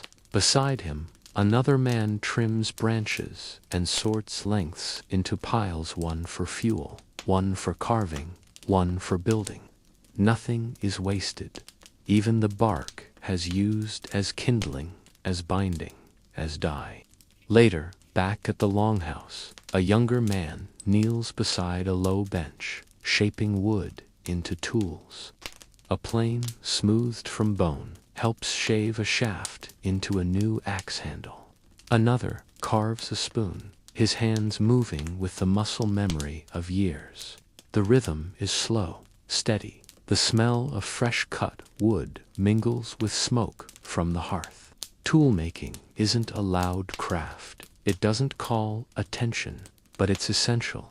A poorly made axe could split and wound. A crooked spear shaft could twist in flight. Each stroke of the knife carries intention. Children watch and learn by imitation. They're given small tasks, gathering twigs, sharpening pegs, stripping bark. Over time, they'll come to understand which woods bend without breaking, which splinter too easily, which carry scent, and which sing when split. Wood also shapes the space around them. Fences define the edge of the pasture. Gates keep the animals in. Ladders lead to lofts. Sledges wait for snow. A man's skill with an axe isn't simply for survival, it marks his competence, his ability to shape the world around him. As the day wears on, the forest thins slightly. The men gather what they've cut, haul it back on sleds or draped over shoulders. The silence of the woods returns. Trees sway gently in the breeze, and the sun shifts across bark and fern. And in the longhouse, the new tools are placed on pegs near the door. They'll be used tomorrow or the next day, without ceremony, just as they've always been. From these simple acts, swinging an axe, carving a handle, we shift once again to a larger story, a figure not remembered for tools, but for tales, for stories passed from mouth to mouth across firelight and time. The hearth crackles softly in the corner. Ink dries slowly on scraped vellum. A man bends over a wooden table, lips moving silently as he recites to himself lines of verse spoken generations before his birth. His fingers are ink-stained. His brow is lined not by battle, but by thought. His name is Snorri Sturluson. Without him, much of what we know about Norse mythology might have vanished. Born in Iceland in 1179, long after the official end of the Viking Age, Snorri lived in a world still echoing with its stories. Christianity had spread across the North Atlantic, but the old tales, the sagas of gods and giants, of Odin's wisdom and Thor's hammer, survived in whispers, poems, and ritual fragments. Snorri, scholar and statesman, saw their value not only as entertainment, but as identity. He was not a simple scribe. He was a politician, a chieftain, and for a time one of the most powerful men in Iceland. His home at Reykholt was large and well appointed, with heated baths, fine furnishings, and a small circle of educated men. Here, in this calm and structured space, Snorri wrote. His most famous work, the Prose Edda, was designed as a handbook for poets, but it became something greater, a treasury of Norse myth. Within its pages are tales of Yggdrasil, the world tree, of the creation and destruction of the cosmos, of gods and goddesses, with flaws and fears, ambition and laughter. It preserves not just events, but metaphors, the shape of belief. Snorri was a Christian. He lived in a literate, Latin-speaking world, but he treated the old stories with care. He did not mock them. He recorded them, explained them, offered them to the future. Without Snorri, the voices of Odin, Loki, and Freya might have faded completely. He also wrote historical works like Heimskringla, a sweeping chronicle of Norwegian kings, blending legend and fact into a single thread. These were not bloodless records. They pulsed with detail, dreams, insults, battles, marriages. His style was calm, almost detached. He let events speak. But his life was not without conflict. Politics in Iceland were shifting. alliances turned sour. In 1241, Snorri was assassinated in his own home by men loyal to the King of Norway. His death was quiet, sudden, and deeply political. Yet his legacy endured not in power, but in preservation. Imagine him in his final years, sitting by candlelight, the sound of wind beyond stone walls, ink drying slowly as he carefully pens the names of gods few dared speak aloud. His pen moves steadily, not to create, but to remember. And now, as his voice echoes faintly from the pages of time, we turn from written words back to buried ones, fragments of belief, not in books, but in earth, ash, and ancient stone. The hillside is quiet now, blanketed in moss and soft grass, the stones lichen-covered, half sunken into the soil. There is no shrine, no altar, nothing that draws the eye from afar. And yet, beneath this gentle rise lies the faint footprint of a vanished place of worship, a hof or a hergertu of the many names for the sacred spaces of pre-Christian Norse belief. The Norse did not build towering temples or vast marble sanctuaries. Their sacred sites were simply rooted in land, in local tradition, in the rhythms of season and harvest. A hof was typically a wooden building, not unlike a longhouse, but used for ritual purposes. Some may have had enclosed walls, central hearths, and spaces for offerings of food, of goods, perhaps even of blood. A hergar, by contrast, was more primitive still, an outdoor altar made of piled stones, often set in a grove, on a rise, or beside water. Worship in these spaces was not elaborate. It was quiet, intimate, and deeply local. A community gathered, made offerings, and told the stories of gods whose names carried meaning in every thunderclap and harvest wind. Archaeological traces of these sites are elusive. Time, weather, and later church construction have erased much, but now and then signs appear. A post-hole pattern revealing the frame of a building with no living quarters. A dense layer of ash and burned bone buried deep beneath a farmstead. A collection of artifacts, thors, hammers, animal remains, a bent sorter aged in a way that speaks not of disposal, but of ritual. In places like Uppsala in Sweden, evidence suggests a large, long-standing hof used for generations. Gold foil figures, known as gullgubbar, were found buried near posts, perhaps offerings. These delicate sheets, stamped with images of men and women, hint at a belief system that included not only the gods, but the bonds between people, marriage, fertility, and fate. The rituals themselves were not performed with fanfare. They may have involved chanting, pouring of ale, the lighting of fires, the sharing of food. Sacred trees might be anointed, stones might be touched, marked, or circled. The emphasis was not on spectacle, but on connection between humans and gods, between the past and the present, between the living and the unseen. Some of these places were eventually repurposed. A church built where a grove once stood. A chapel named for a saint, placed on a hill once known as Thor's Field. The transition was gradual, and sometimes even deliberate, Christian leaders choosing familiar sites to ease conversion. But the echoes remain. A field name in a land register, a standing stone that no one will touch, a pattern in the soil that defies practical explanation. In these, the old worship lingers.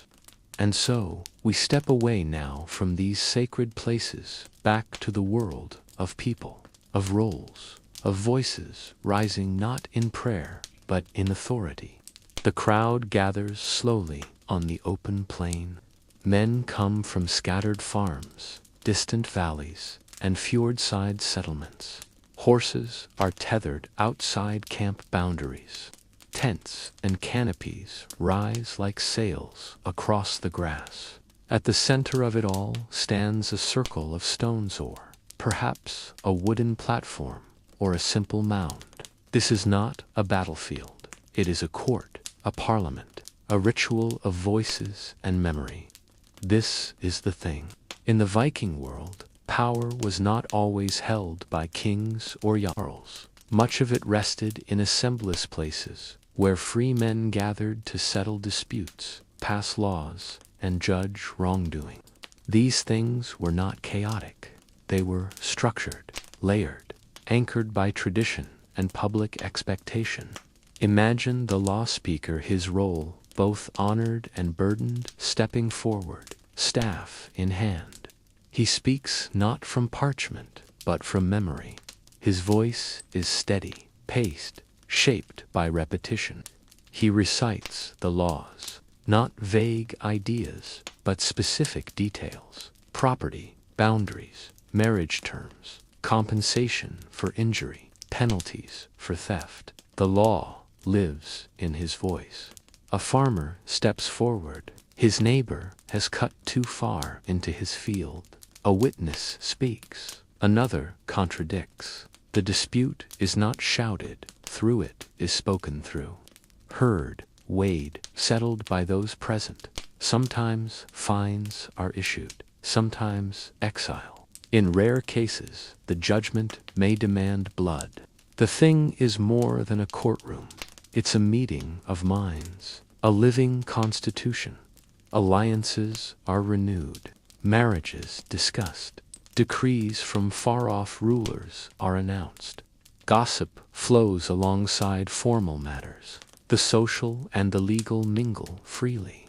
Women do not typically speak at the thing, but their interests are represented by husbands, brothers, or fathers. Their dowries, their land, their rights of inheritance all are part of the discourse.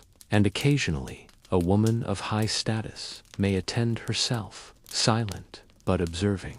Her presence alone can signal strength. Some things are small local gatherings that last a day or two. Others, like Iceland's Althing, are vast national events, drawing hundreds. There, traders set up booths, crafts are exchanged, news travels fast, and amid it all, law is spoken. There are no swords drawn here, no shields raised. Weapons are typically forbidden within the bounds. Disputes may have begun with blood, but they end with words, or at least they are supposed to. As the sun sets over the plain, judgments are concluded. Oaths sworn, wrongs righted. The crowd slowly disperses. Horses are saddled. Campfires flicker. The law speaker sits at last, quiet, his duties done. This was the Viking way of order, not edicts from towers, but decisions made in public, heard by many, remembered by all. Power through presence, through speech, through listening. And now we step away from the thing, leaving its circle behind. The land darkens, the people scatter, and the rhythm of ordinary life begins again, shaped now by decisions spoken and sealed beneath the open sky. In the corner of the longhouse, a woman sits beside a small basket filled with carded wool.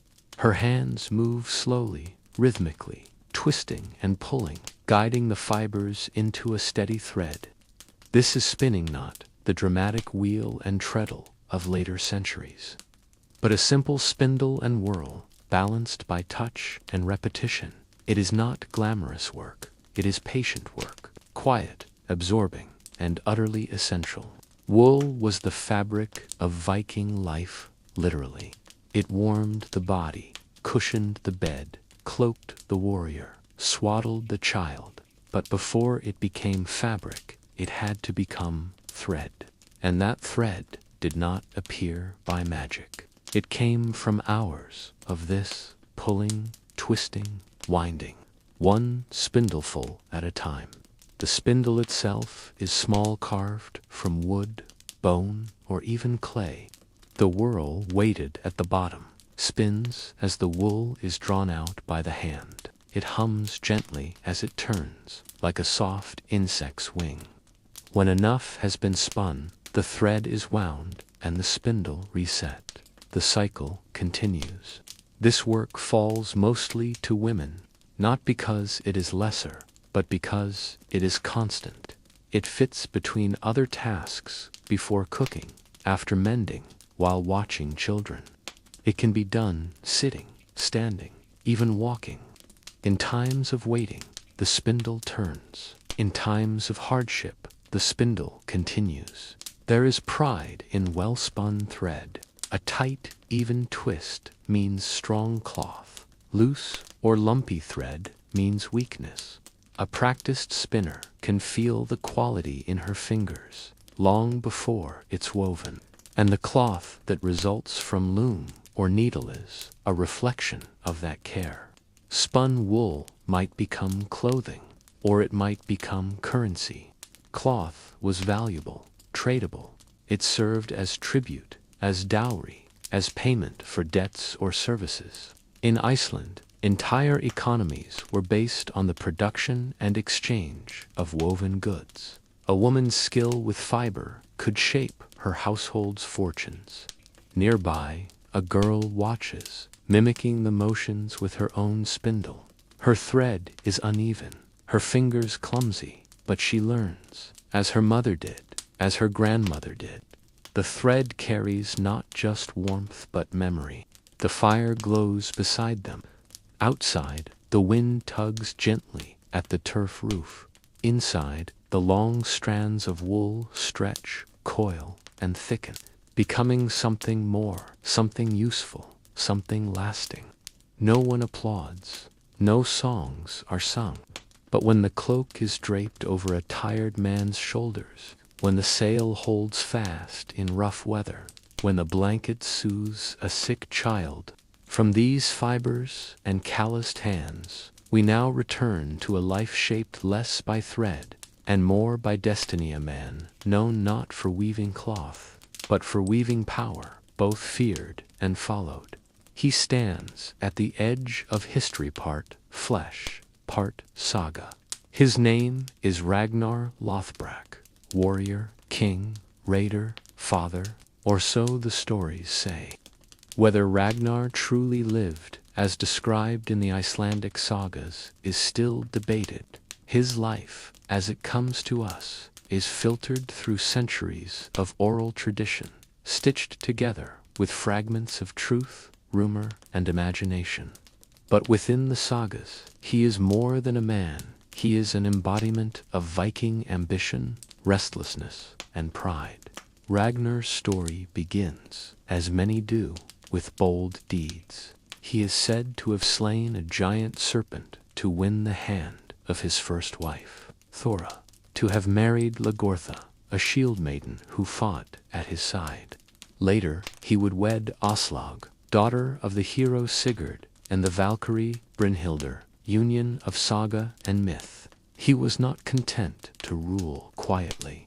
The sagas claim Ragnar led raids into the Frankish kingdoms and across the coasts of England. His longships arrived like shadows on the water, swift and silent, striking deep inland before vanishing again. These tales may echo real campaigns of Norse warbands in the 9th century, but the attribution to Ragnar remains uncertain. Perhaps the most famous tale is his death. Captured by King Gley of Northumbria, Ragnar was, according to legend, thrown into a pit of snakes. As he died, he uttered words, both grim and proud. How the little piglets would grunt if they knew how the old boar suffers, a threat, a prophecy. Indeed, his supposed sons Bjorn Ironside, Ivar the Boneless, Sigurd Snake in Vi, and others would go on to lead the great heathen army, a vast Viking force that invaded England in 865 CE.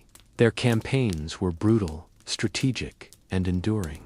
They sought land, not just plunder. Their names, unlike Ragnar's, appear more firmly in the historical record. So who was Ragnar? Possibly a real chieftain, possibly an amalgamation of several warlords, or perhaps a fictional Ankara figure invented by saga writers to link events, lineages, and pride.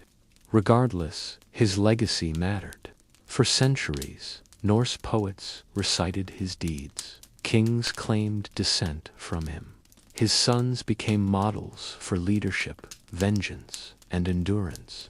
Even Christian scribes, writing long after, included him in their chronicles. Imagine him now not in battle, but in the fading firelight of memory. A man whose name travels farther than his ship, whose story stretches beyond fact, beyond reason, into the realm of archetype. In him, we see the Viking age at its most expansive, rooted in power, propelled by legend, shaped by loss. And now, from his saga-shadowed life, we return again to earth, to the bones, beads, and broken things that whispered truths Ragnar never spoke. The grave is shallow now, worn down by time, its edges blurred into the landscape. But once, it was freshly dug, carefully shaped, a place of transition, not only from life to death, but from memory to myth, and within it, something more than bones. Across the Viking world, the dead were rarely buried empty-handed. Their graves held the objects they might need in the afterlife, for that they were honored by in life. These grave goods form one of our richest windows into Viking culture. What they valued, how they lived, how they died. A farmer might be buried with his scythe or knife. A woman with her spindle, keys, and brooches. A child with toys, small wooden animals, tiny tools, carved figurines. A warrior might lie beside his sword, his shield, a drinking horn, or a favorite cloak pin. Sometimes there were beads, glass, amber, or jet-looped carefully around the neck. Sometimes a comb, a bowl, a game board. Not all graves were equal. The rich had more. Their burials were larger, more visible. But even humble graves often contained something, a token, a tool, a thread connecting the dead to the world they left behind. In boat graves, the vessel itself was often the coffin, a longship or small rowboat filled with goods and then covered with earth and stone. In cremation burials, the dead and their belongings were burned together, and the ashes placed in urns, sometimes marked with carved stone or arranged with ceremonial intent. Archaeologists uncover these sites layer by layer. A rusted knife handle, a silver coin, a ring set with glass from the East.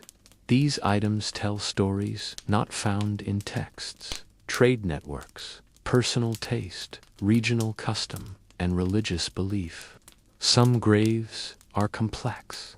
At Birka, in Sweden, a high-status woman was buried with weapons, gaming pieces, and horses once thought to be a warrior's grave, now reinterpreted with more nuance. At Kopang, a child's grave held foreign beads and a bell. Each find is a clue, but never the full picture. Grave goods also show change over time. In early Viking burials, pagan symbols are common. Thor's hammers, sacrificial animal bones, references to the gods. In later graves, Christian crosses begin to appear, sometimes alongside the old items. Belief was not always absolute. Sometimes it blended. Imagine a quiet hillside where grave mounds rise like frozen waves in the grass. Each one a life once lived. Each one a story partly told. The wind moves through the trees, touches the stones, and stirs the moss. And though the people who placed those goods are gone, their choices remain carefully, reverently, silently speaking to us across centuries. From these hushed remnants, we move once again to louder halls, to those who shaped lands and laws, whose power rested not only in memory, but in the moment. In the mead hall's long shadows, beside the low-burning hearth and beneath rafters lined with carved shields, sit the herdmen, the personal warriors of a jarl or king. They are not merely guards, they are household companions, honored retainers, and the core of elite military power in the Viking world. The herd was a structured institution, not a wild band of raiders, but a disciplined group bound by loyalty, obligation, and reward. To serve in the herd was a mark of favor. Men were chosen for their skill, of course, but also for their demeanor, their reliability, their capacity to represent the strength of their lord in both war and peace. Imagine them seated at long tables, drinking modestly, always alert. Their tunics are clean, trimmed with detail, their belts holding short knives or eating tools. Their hair is neat, their posture upright. When the jarl speaks, they listen. When he moves, they rise. They train often, not in frenzied drills, but in practiced motions, swordplay, shield work, wrestling, riding. Their weapons are not lavish, though the jarl might gift them fine blades or silvered hilts, but they are well kept, oiled, balanced, and marked. In return for their service, herdmen receive lodging, clothing, food, and a share of wealth gained in raids or trade. They are part of the household, eating beside the jarl, accompanying him to the thing, riding at his side on journeys. They are also witnesses, trusted to see, remember, and speak on behalf of their lord when called. Some herdmen rise higher. They become skudelsviner, dish-bearing, men who serve more intimately, or stellari, the marshal, who manages affairs and must always be within earshot.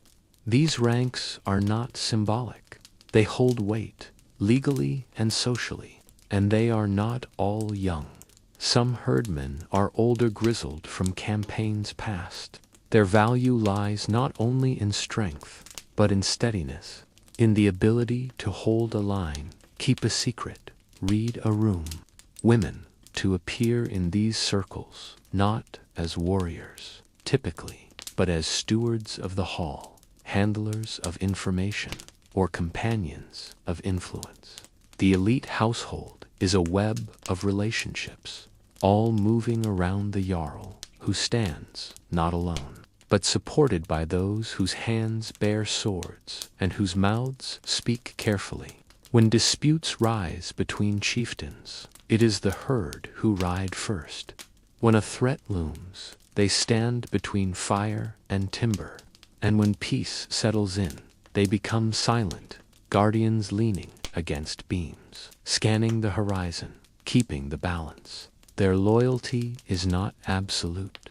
A lord must earn it continually through generosity, fairness, and strength.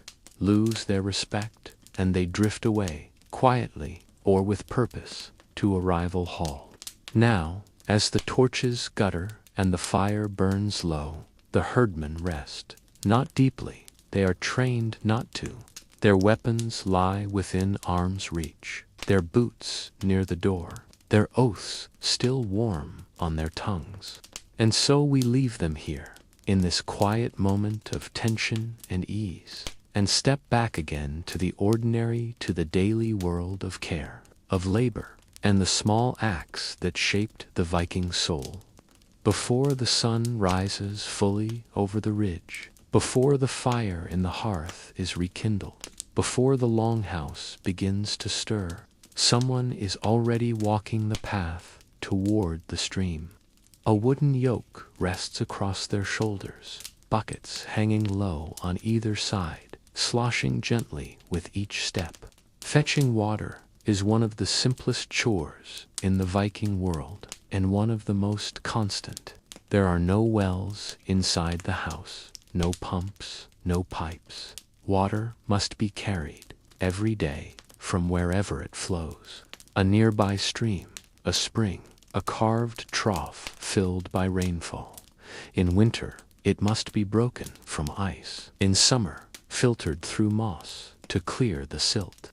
The person who fetches it, often a girl, sometimes a thrall, occasionally the wife or the man himself, knows the weight of water by heart, knows which stones on the path are loose, which mud patches to avoid. The buckets are carved wood, bound with iron bands or twisted fiber. Some leak slightly, one creaks, but they're dependable. At the stream's edge, the water is cold, clear, alive, with insects skimming its surface. The bucket is lowered slowly, edge first, tilted, filled, then the second. The yoke is carefully balanced again. The walk back is uphill. No one claps for this task. It is done silently, without comment. But without it, nothing else begins. There is no cooking, no cleaning, no ale brewing, no hand washing. The fire must be doused or cooled. Wounds must be rinsed. Cloth must be soaked. All of it begins here with this quiet act. Some mornings, others are their neighbors, distant cousins, thralls from a rival household. A nod is exchanged. A quiet word, perhaps. No one lingers. There is too much to do. By the time the water reaches the longhouse again, others are waking. The buckets are set near the hearth. One is poured into a pot, another over a pair of hands. Steam curls upward as cold water touches hot iron. The rhythm of the day resumes, and the one who fetched it, they go unnoticed. Their arms ache, their boots are wet, but the task is complete until evening, or the next morning, or again when someone spills the last of the bucket and needs more. This was the backbone of Viking life, not glory, not gold, not gods, but labor, repeated, uncelebrated, essential. And from this path through dew and mud, we turn now toward another path, one traced not by feet, but by legend. A woman who held more than water in her hands. A queen, a tactician, a quiet force in a noisy age. In the sagas, she is often called Gunnhild, Gunnhild, Mother of Kings, a title that speaks not only to her children, but to her presence, her ambition, and the quiet gravity she carried in the Viking courts of the 10th century. She was not merely a queen by marriage, she was a strategist, a political actor, and a woman both admired and feared. Gunnhild appears most vividly in the Icelandic sagas, particularly the Heimskringla and Egil's saga, where her name is spoken with a blend of respect and caution. Her husband was Erik Bloodaxe, one of the sons of Harald Fairhair, the first king to unify Norway. Erik's reign was short and unstable, marked by conflict with his brothers and shifting loyalties among the nobles. Gunnhild was never simply beside him. She was part of his power. Her origins are unclear.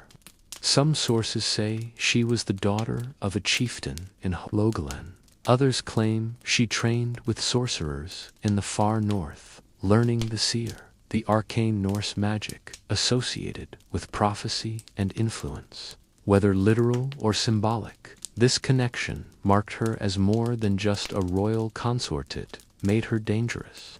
When Erik was expelled from Norway, he and Gunnhild traveled to the British Isles, eventually settling in Northumbria, where Erik ruled briefly as king in York. There, Gunnhild became the center of a small court, a foreign queen in a foreign land, but not a powerless one.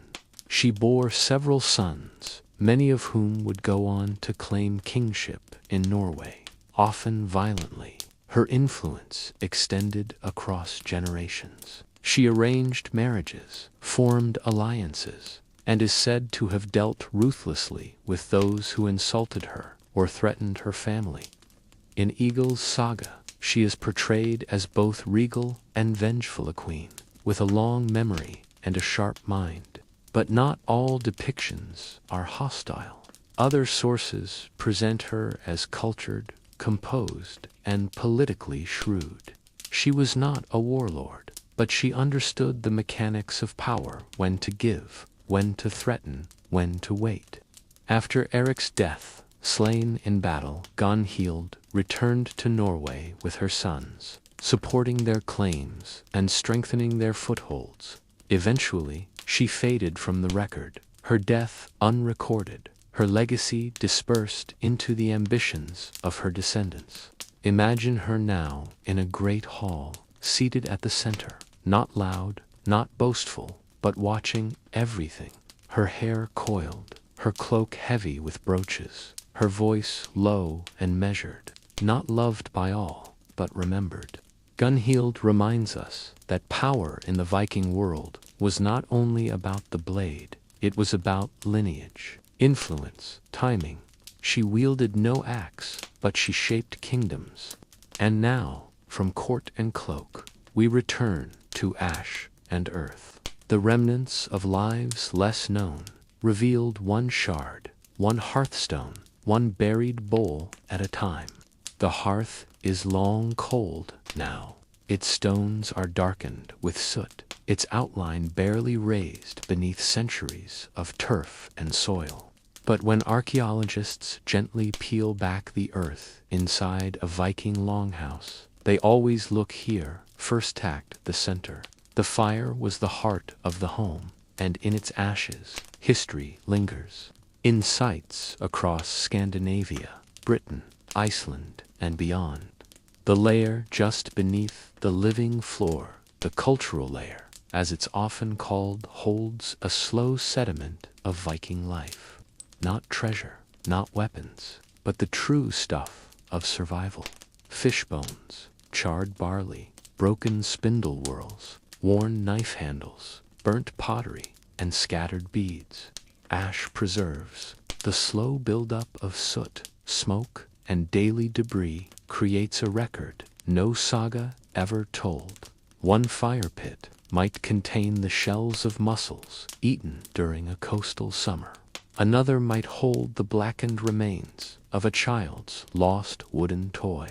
Small pieces, quiet moments.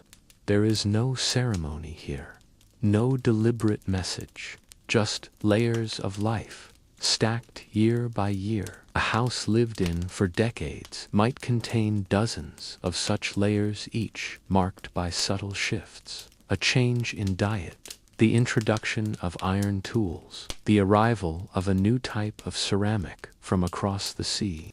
In some hearths, glass beads are found melted, misshapen, perhaps dropped during weaving, or offerings given quietly in times of illness.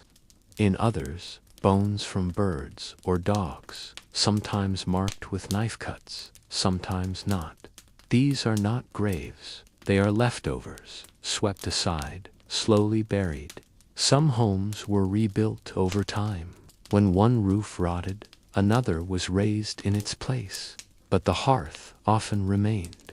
Even as walls changed, the fire stayed where it always was, anchoring memory, meal, and warmth.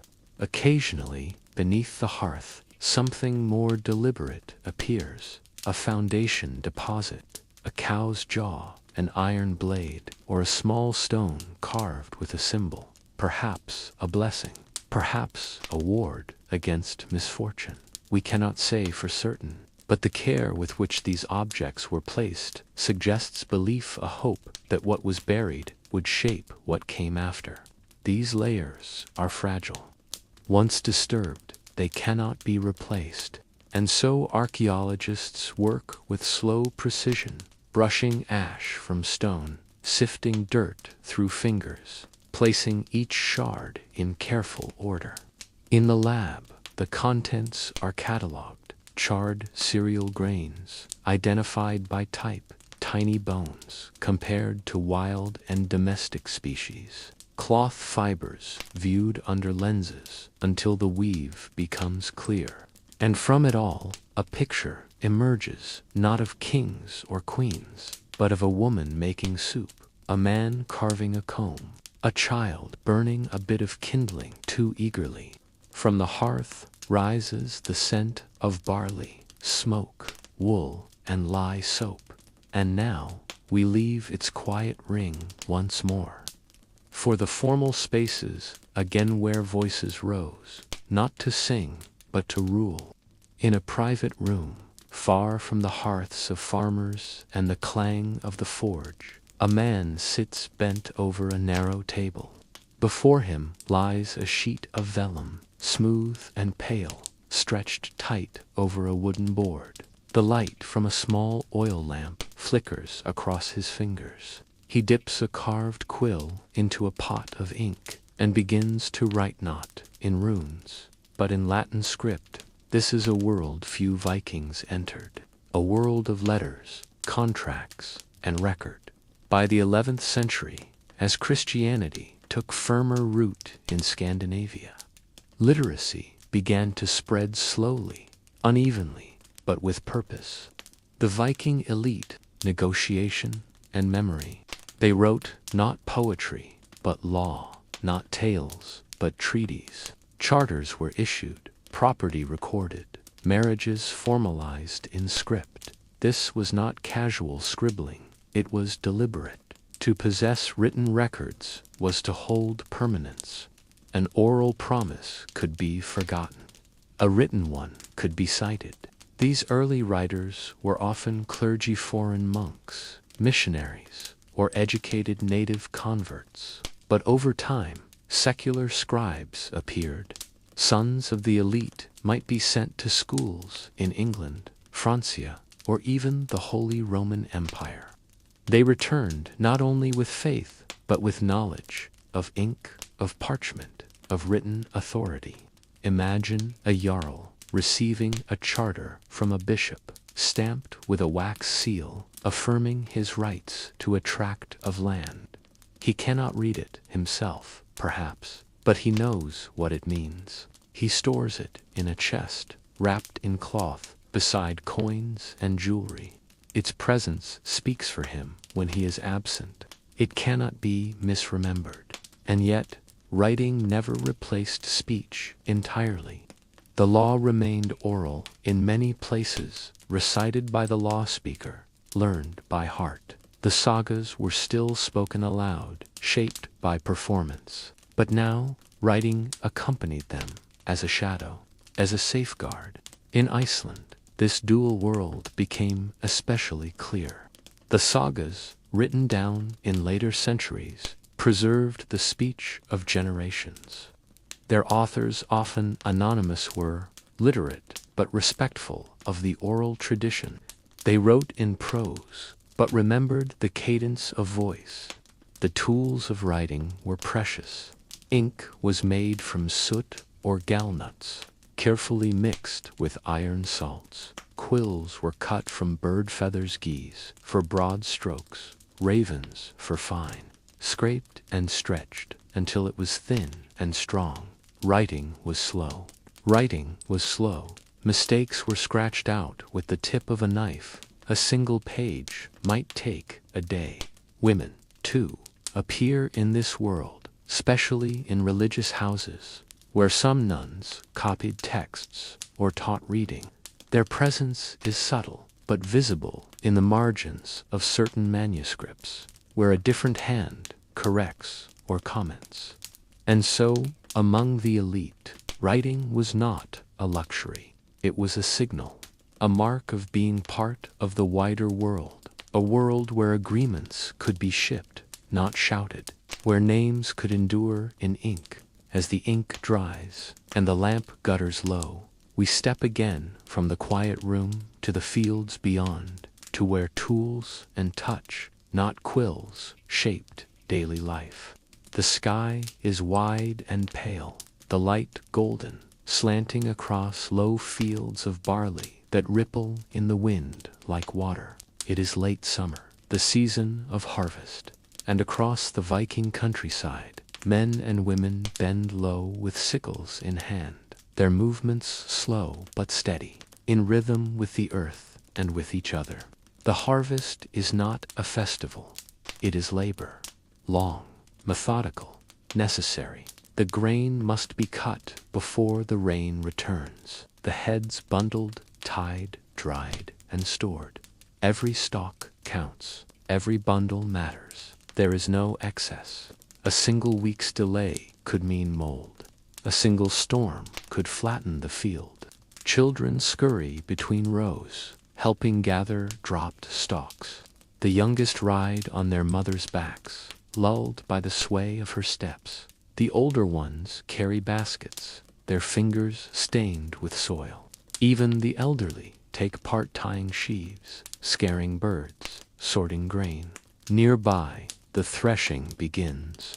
A wooden flail strikes the heads of barley, loosening the grain, scattering chaff. The air is filled with dust and the dry, papery scent of straw. A light breeze helps separate seed from husk. The grain is scooped, sifted, poured into sacks, stored in bins, hidden in pits, counted and counted again. Bread will come from this work. Gruel, ale, seed for next year. The harvest is not about wealth. It is about survival. What is gathered now will carry them through the deep, cold months to come. The workday stretches long, but there is comfort in its rhythm. A shared task, a common goal. Meals are simple. Bread with butter, milk if it's still fresh, dried fish or smoked meat carried in a cloth, a jug of thin ale passed between hands.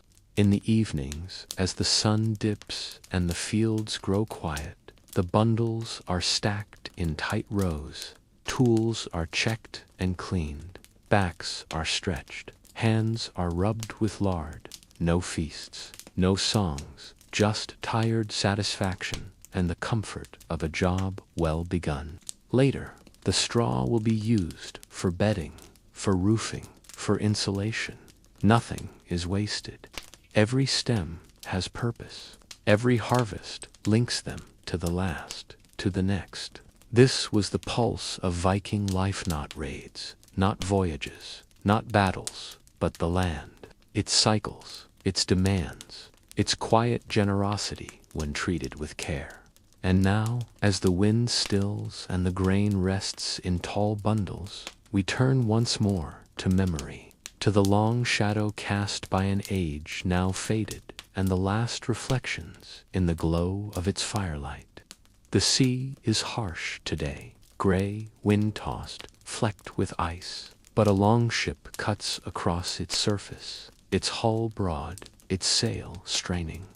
At the helm stands a man with a thick beard and steady eyes, watching the horizon, not for land he knows, but for land he hopes to find. His name is Erik the Red, and he is sailing toward what would become the last frontier of the Viking world, Greenland. Erik was born in Norway, sometime around 950 CE as a child.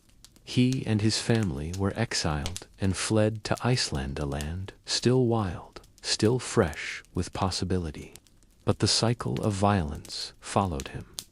Years later, Erik himself was exiled from Iceland after a violent dispute that ended in blood. 3 years banished, 3 years to find a new beginning. And so he sailed west. He had heard rumors of land beyond the ice, spoken in hushed tones by earlier seafarers like Gunnbjorn Ulfson. Most had seen nothing. Some had turned back. But Erik pushed forward into waters few dared cross, skirting floating ice, navigating by sun, stars, and memory. What he found was not gentle. Greenland was cold, hard, and vast. But in the southern fjords, the land was marginally fertile, just enough for grass, for goats, for life. He explored, mapped, and returned to Iceland with a tale not of hardship, but of promise. He called it Greenland, a name chosen, the sagas say, to make it sound inviting. A touch of marketing in a harsh age, and it worked. In 985 CE, Erik led a fleet of settlers, 25 ships, though only 14 arrived. They founded two main settlements, the eastern and western settlements, each a scattering of farms, churches, and longhouses clinging to the edges of habitable land. Life there was harder than even in Iceland, the soil thinner, the winters deeper. But they endured. Erik became a chieftain of this new world. His hall overlooked the fjord, and his farm grew cattle, sheep, and barley in the short summers. He was never Christian. His wife converted and built Greenland's first church, but Erik held fast to the old gods. His son, Leif Erikson, would go farther still, sailing to Vinland. But it was Erik who had taken the greatest risk, pushing his people to the edge of what was known. He died in Greenland sometime around the year 1000, likely after a fall from a horse, according to some sagas. A quiet end for a man who had pushed violently, stubbornly, into exile, into ice, into legend. Erik's legacy is written not in conquest, but in settlement. In turf homes, in frost-covered fields, in the quiet will to begin again where the world seemed to end. Now, with the sea behind us and the snow rising again over his forgotten roof beams, we turn one final time to stillness, to reflection, to the closing of this long, slow journey. The stone rises from the earth at an angulate surface, carved, worn, but still clear. Runes march across its face in steady lines, each one shaped with care, angled to catch the light. It stands alone in a field once touched by many hands, once bounded by fence and pasture. Now only the stone remains. This is a runestone, a marker, a message, and in the Viking world it was the final word of the elite, not shouted but set in stone. Most people left little trace, a hearth, a scatter of tools, a memory carried forward by family, then forgotten.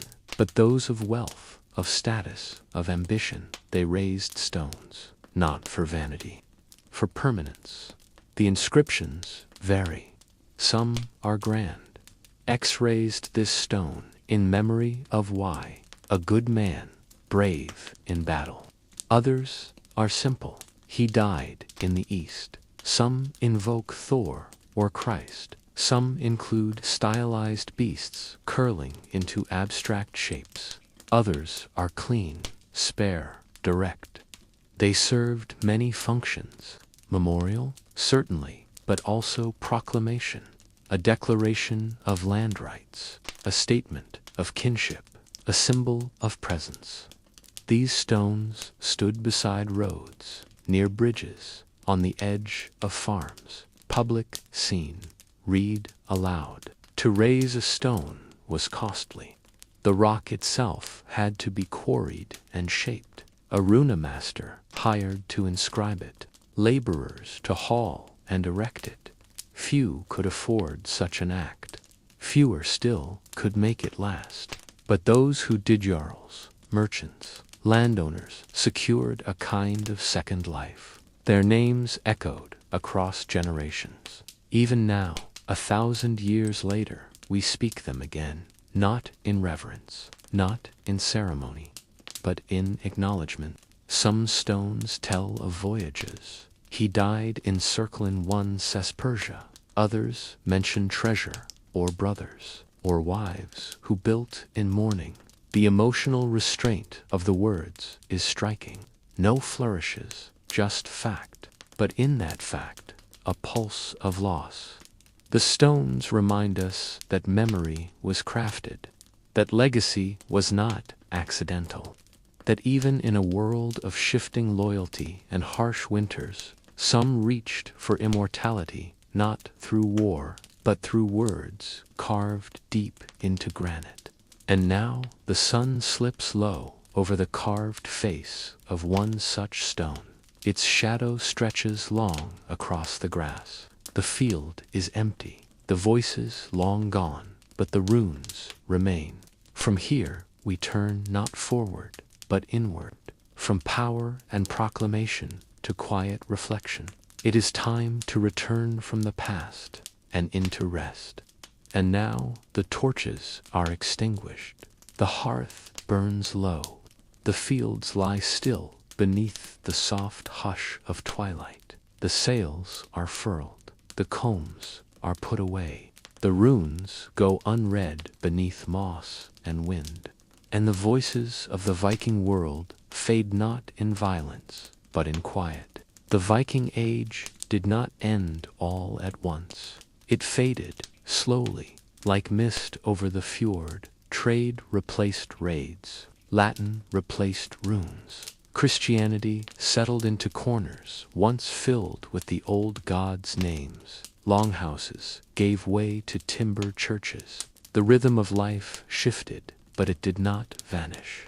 What remains is not glory or terror, but the simple, enduring truth of daily life, of wool spun by firelight, of water fetched before dawn, of ships carved from spruce, of names whispered beside graves, of mothers braiding their daughters' hair, of fathers watching the weather, always watching. Their world was not one thing, it was many. It was harsh and rich and rhythmic.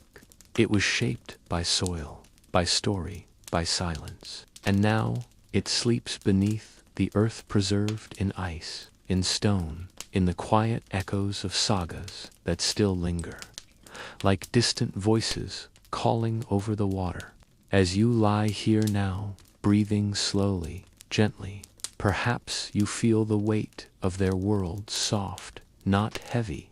A world of cold winds and warm cloaks, of endless sea and carefully tended fields, of iron and bone, of fire and breath. Thank you for walking through it with us, for listening, for resting. If this gentle journey helped ease your thoughts tonight, feel free to subscribe so you don't miss the next one. And tell us in the comments below where in the world you're listening from and what time it is there.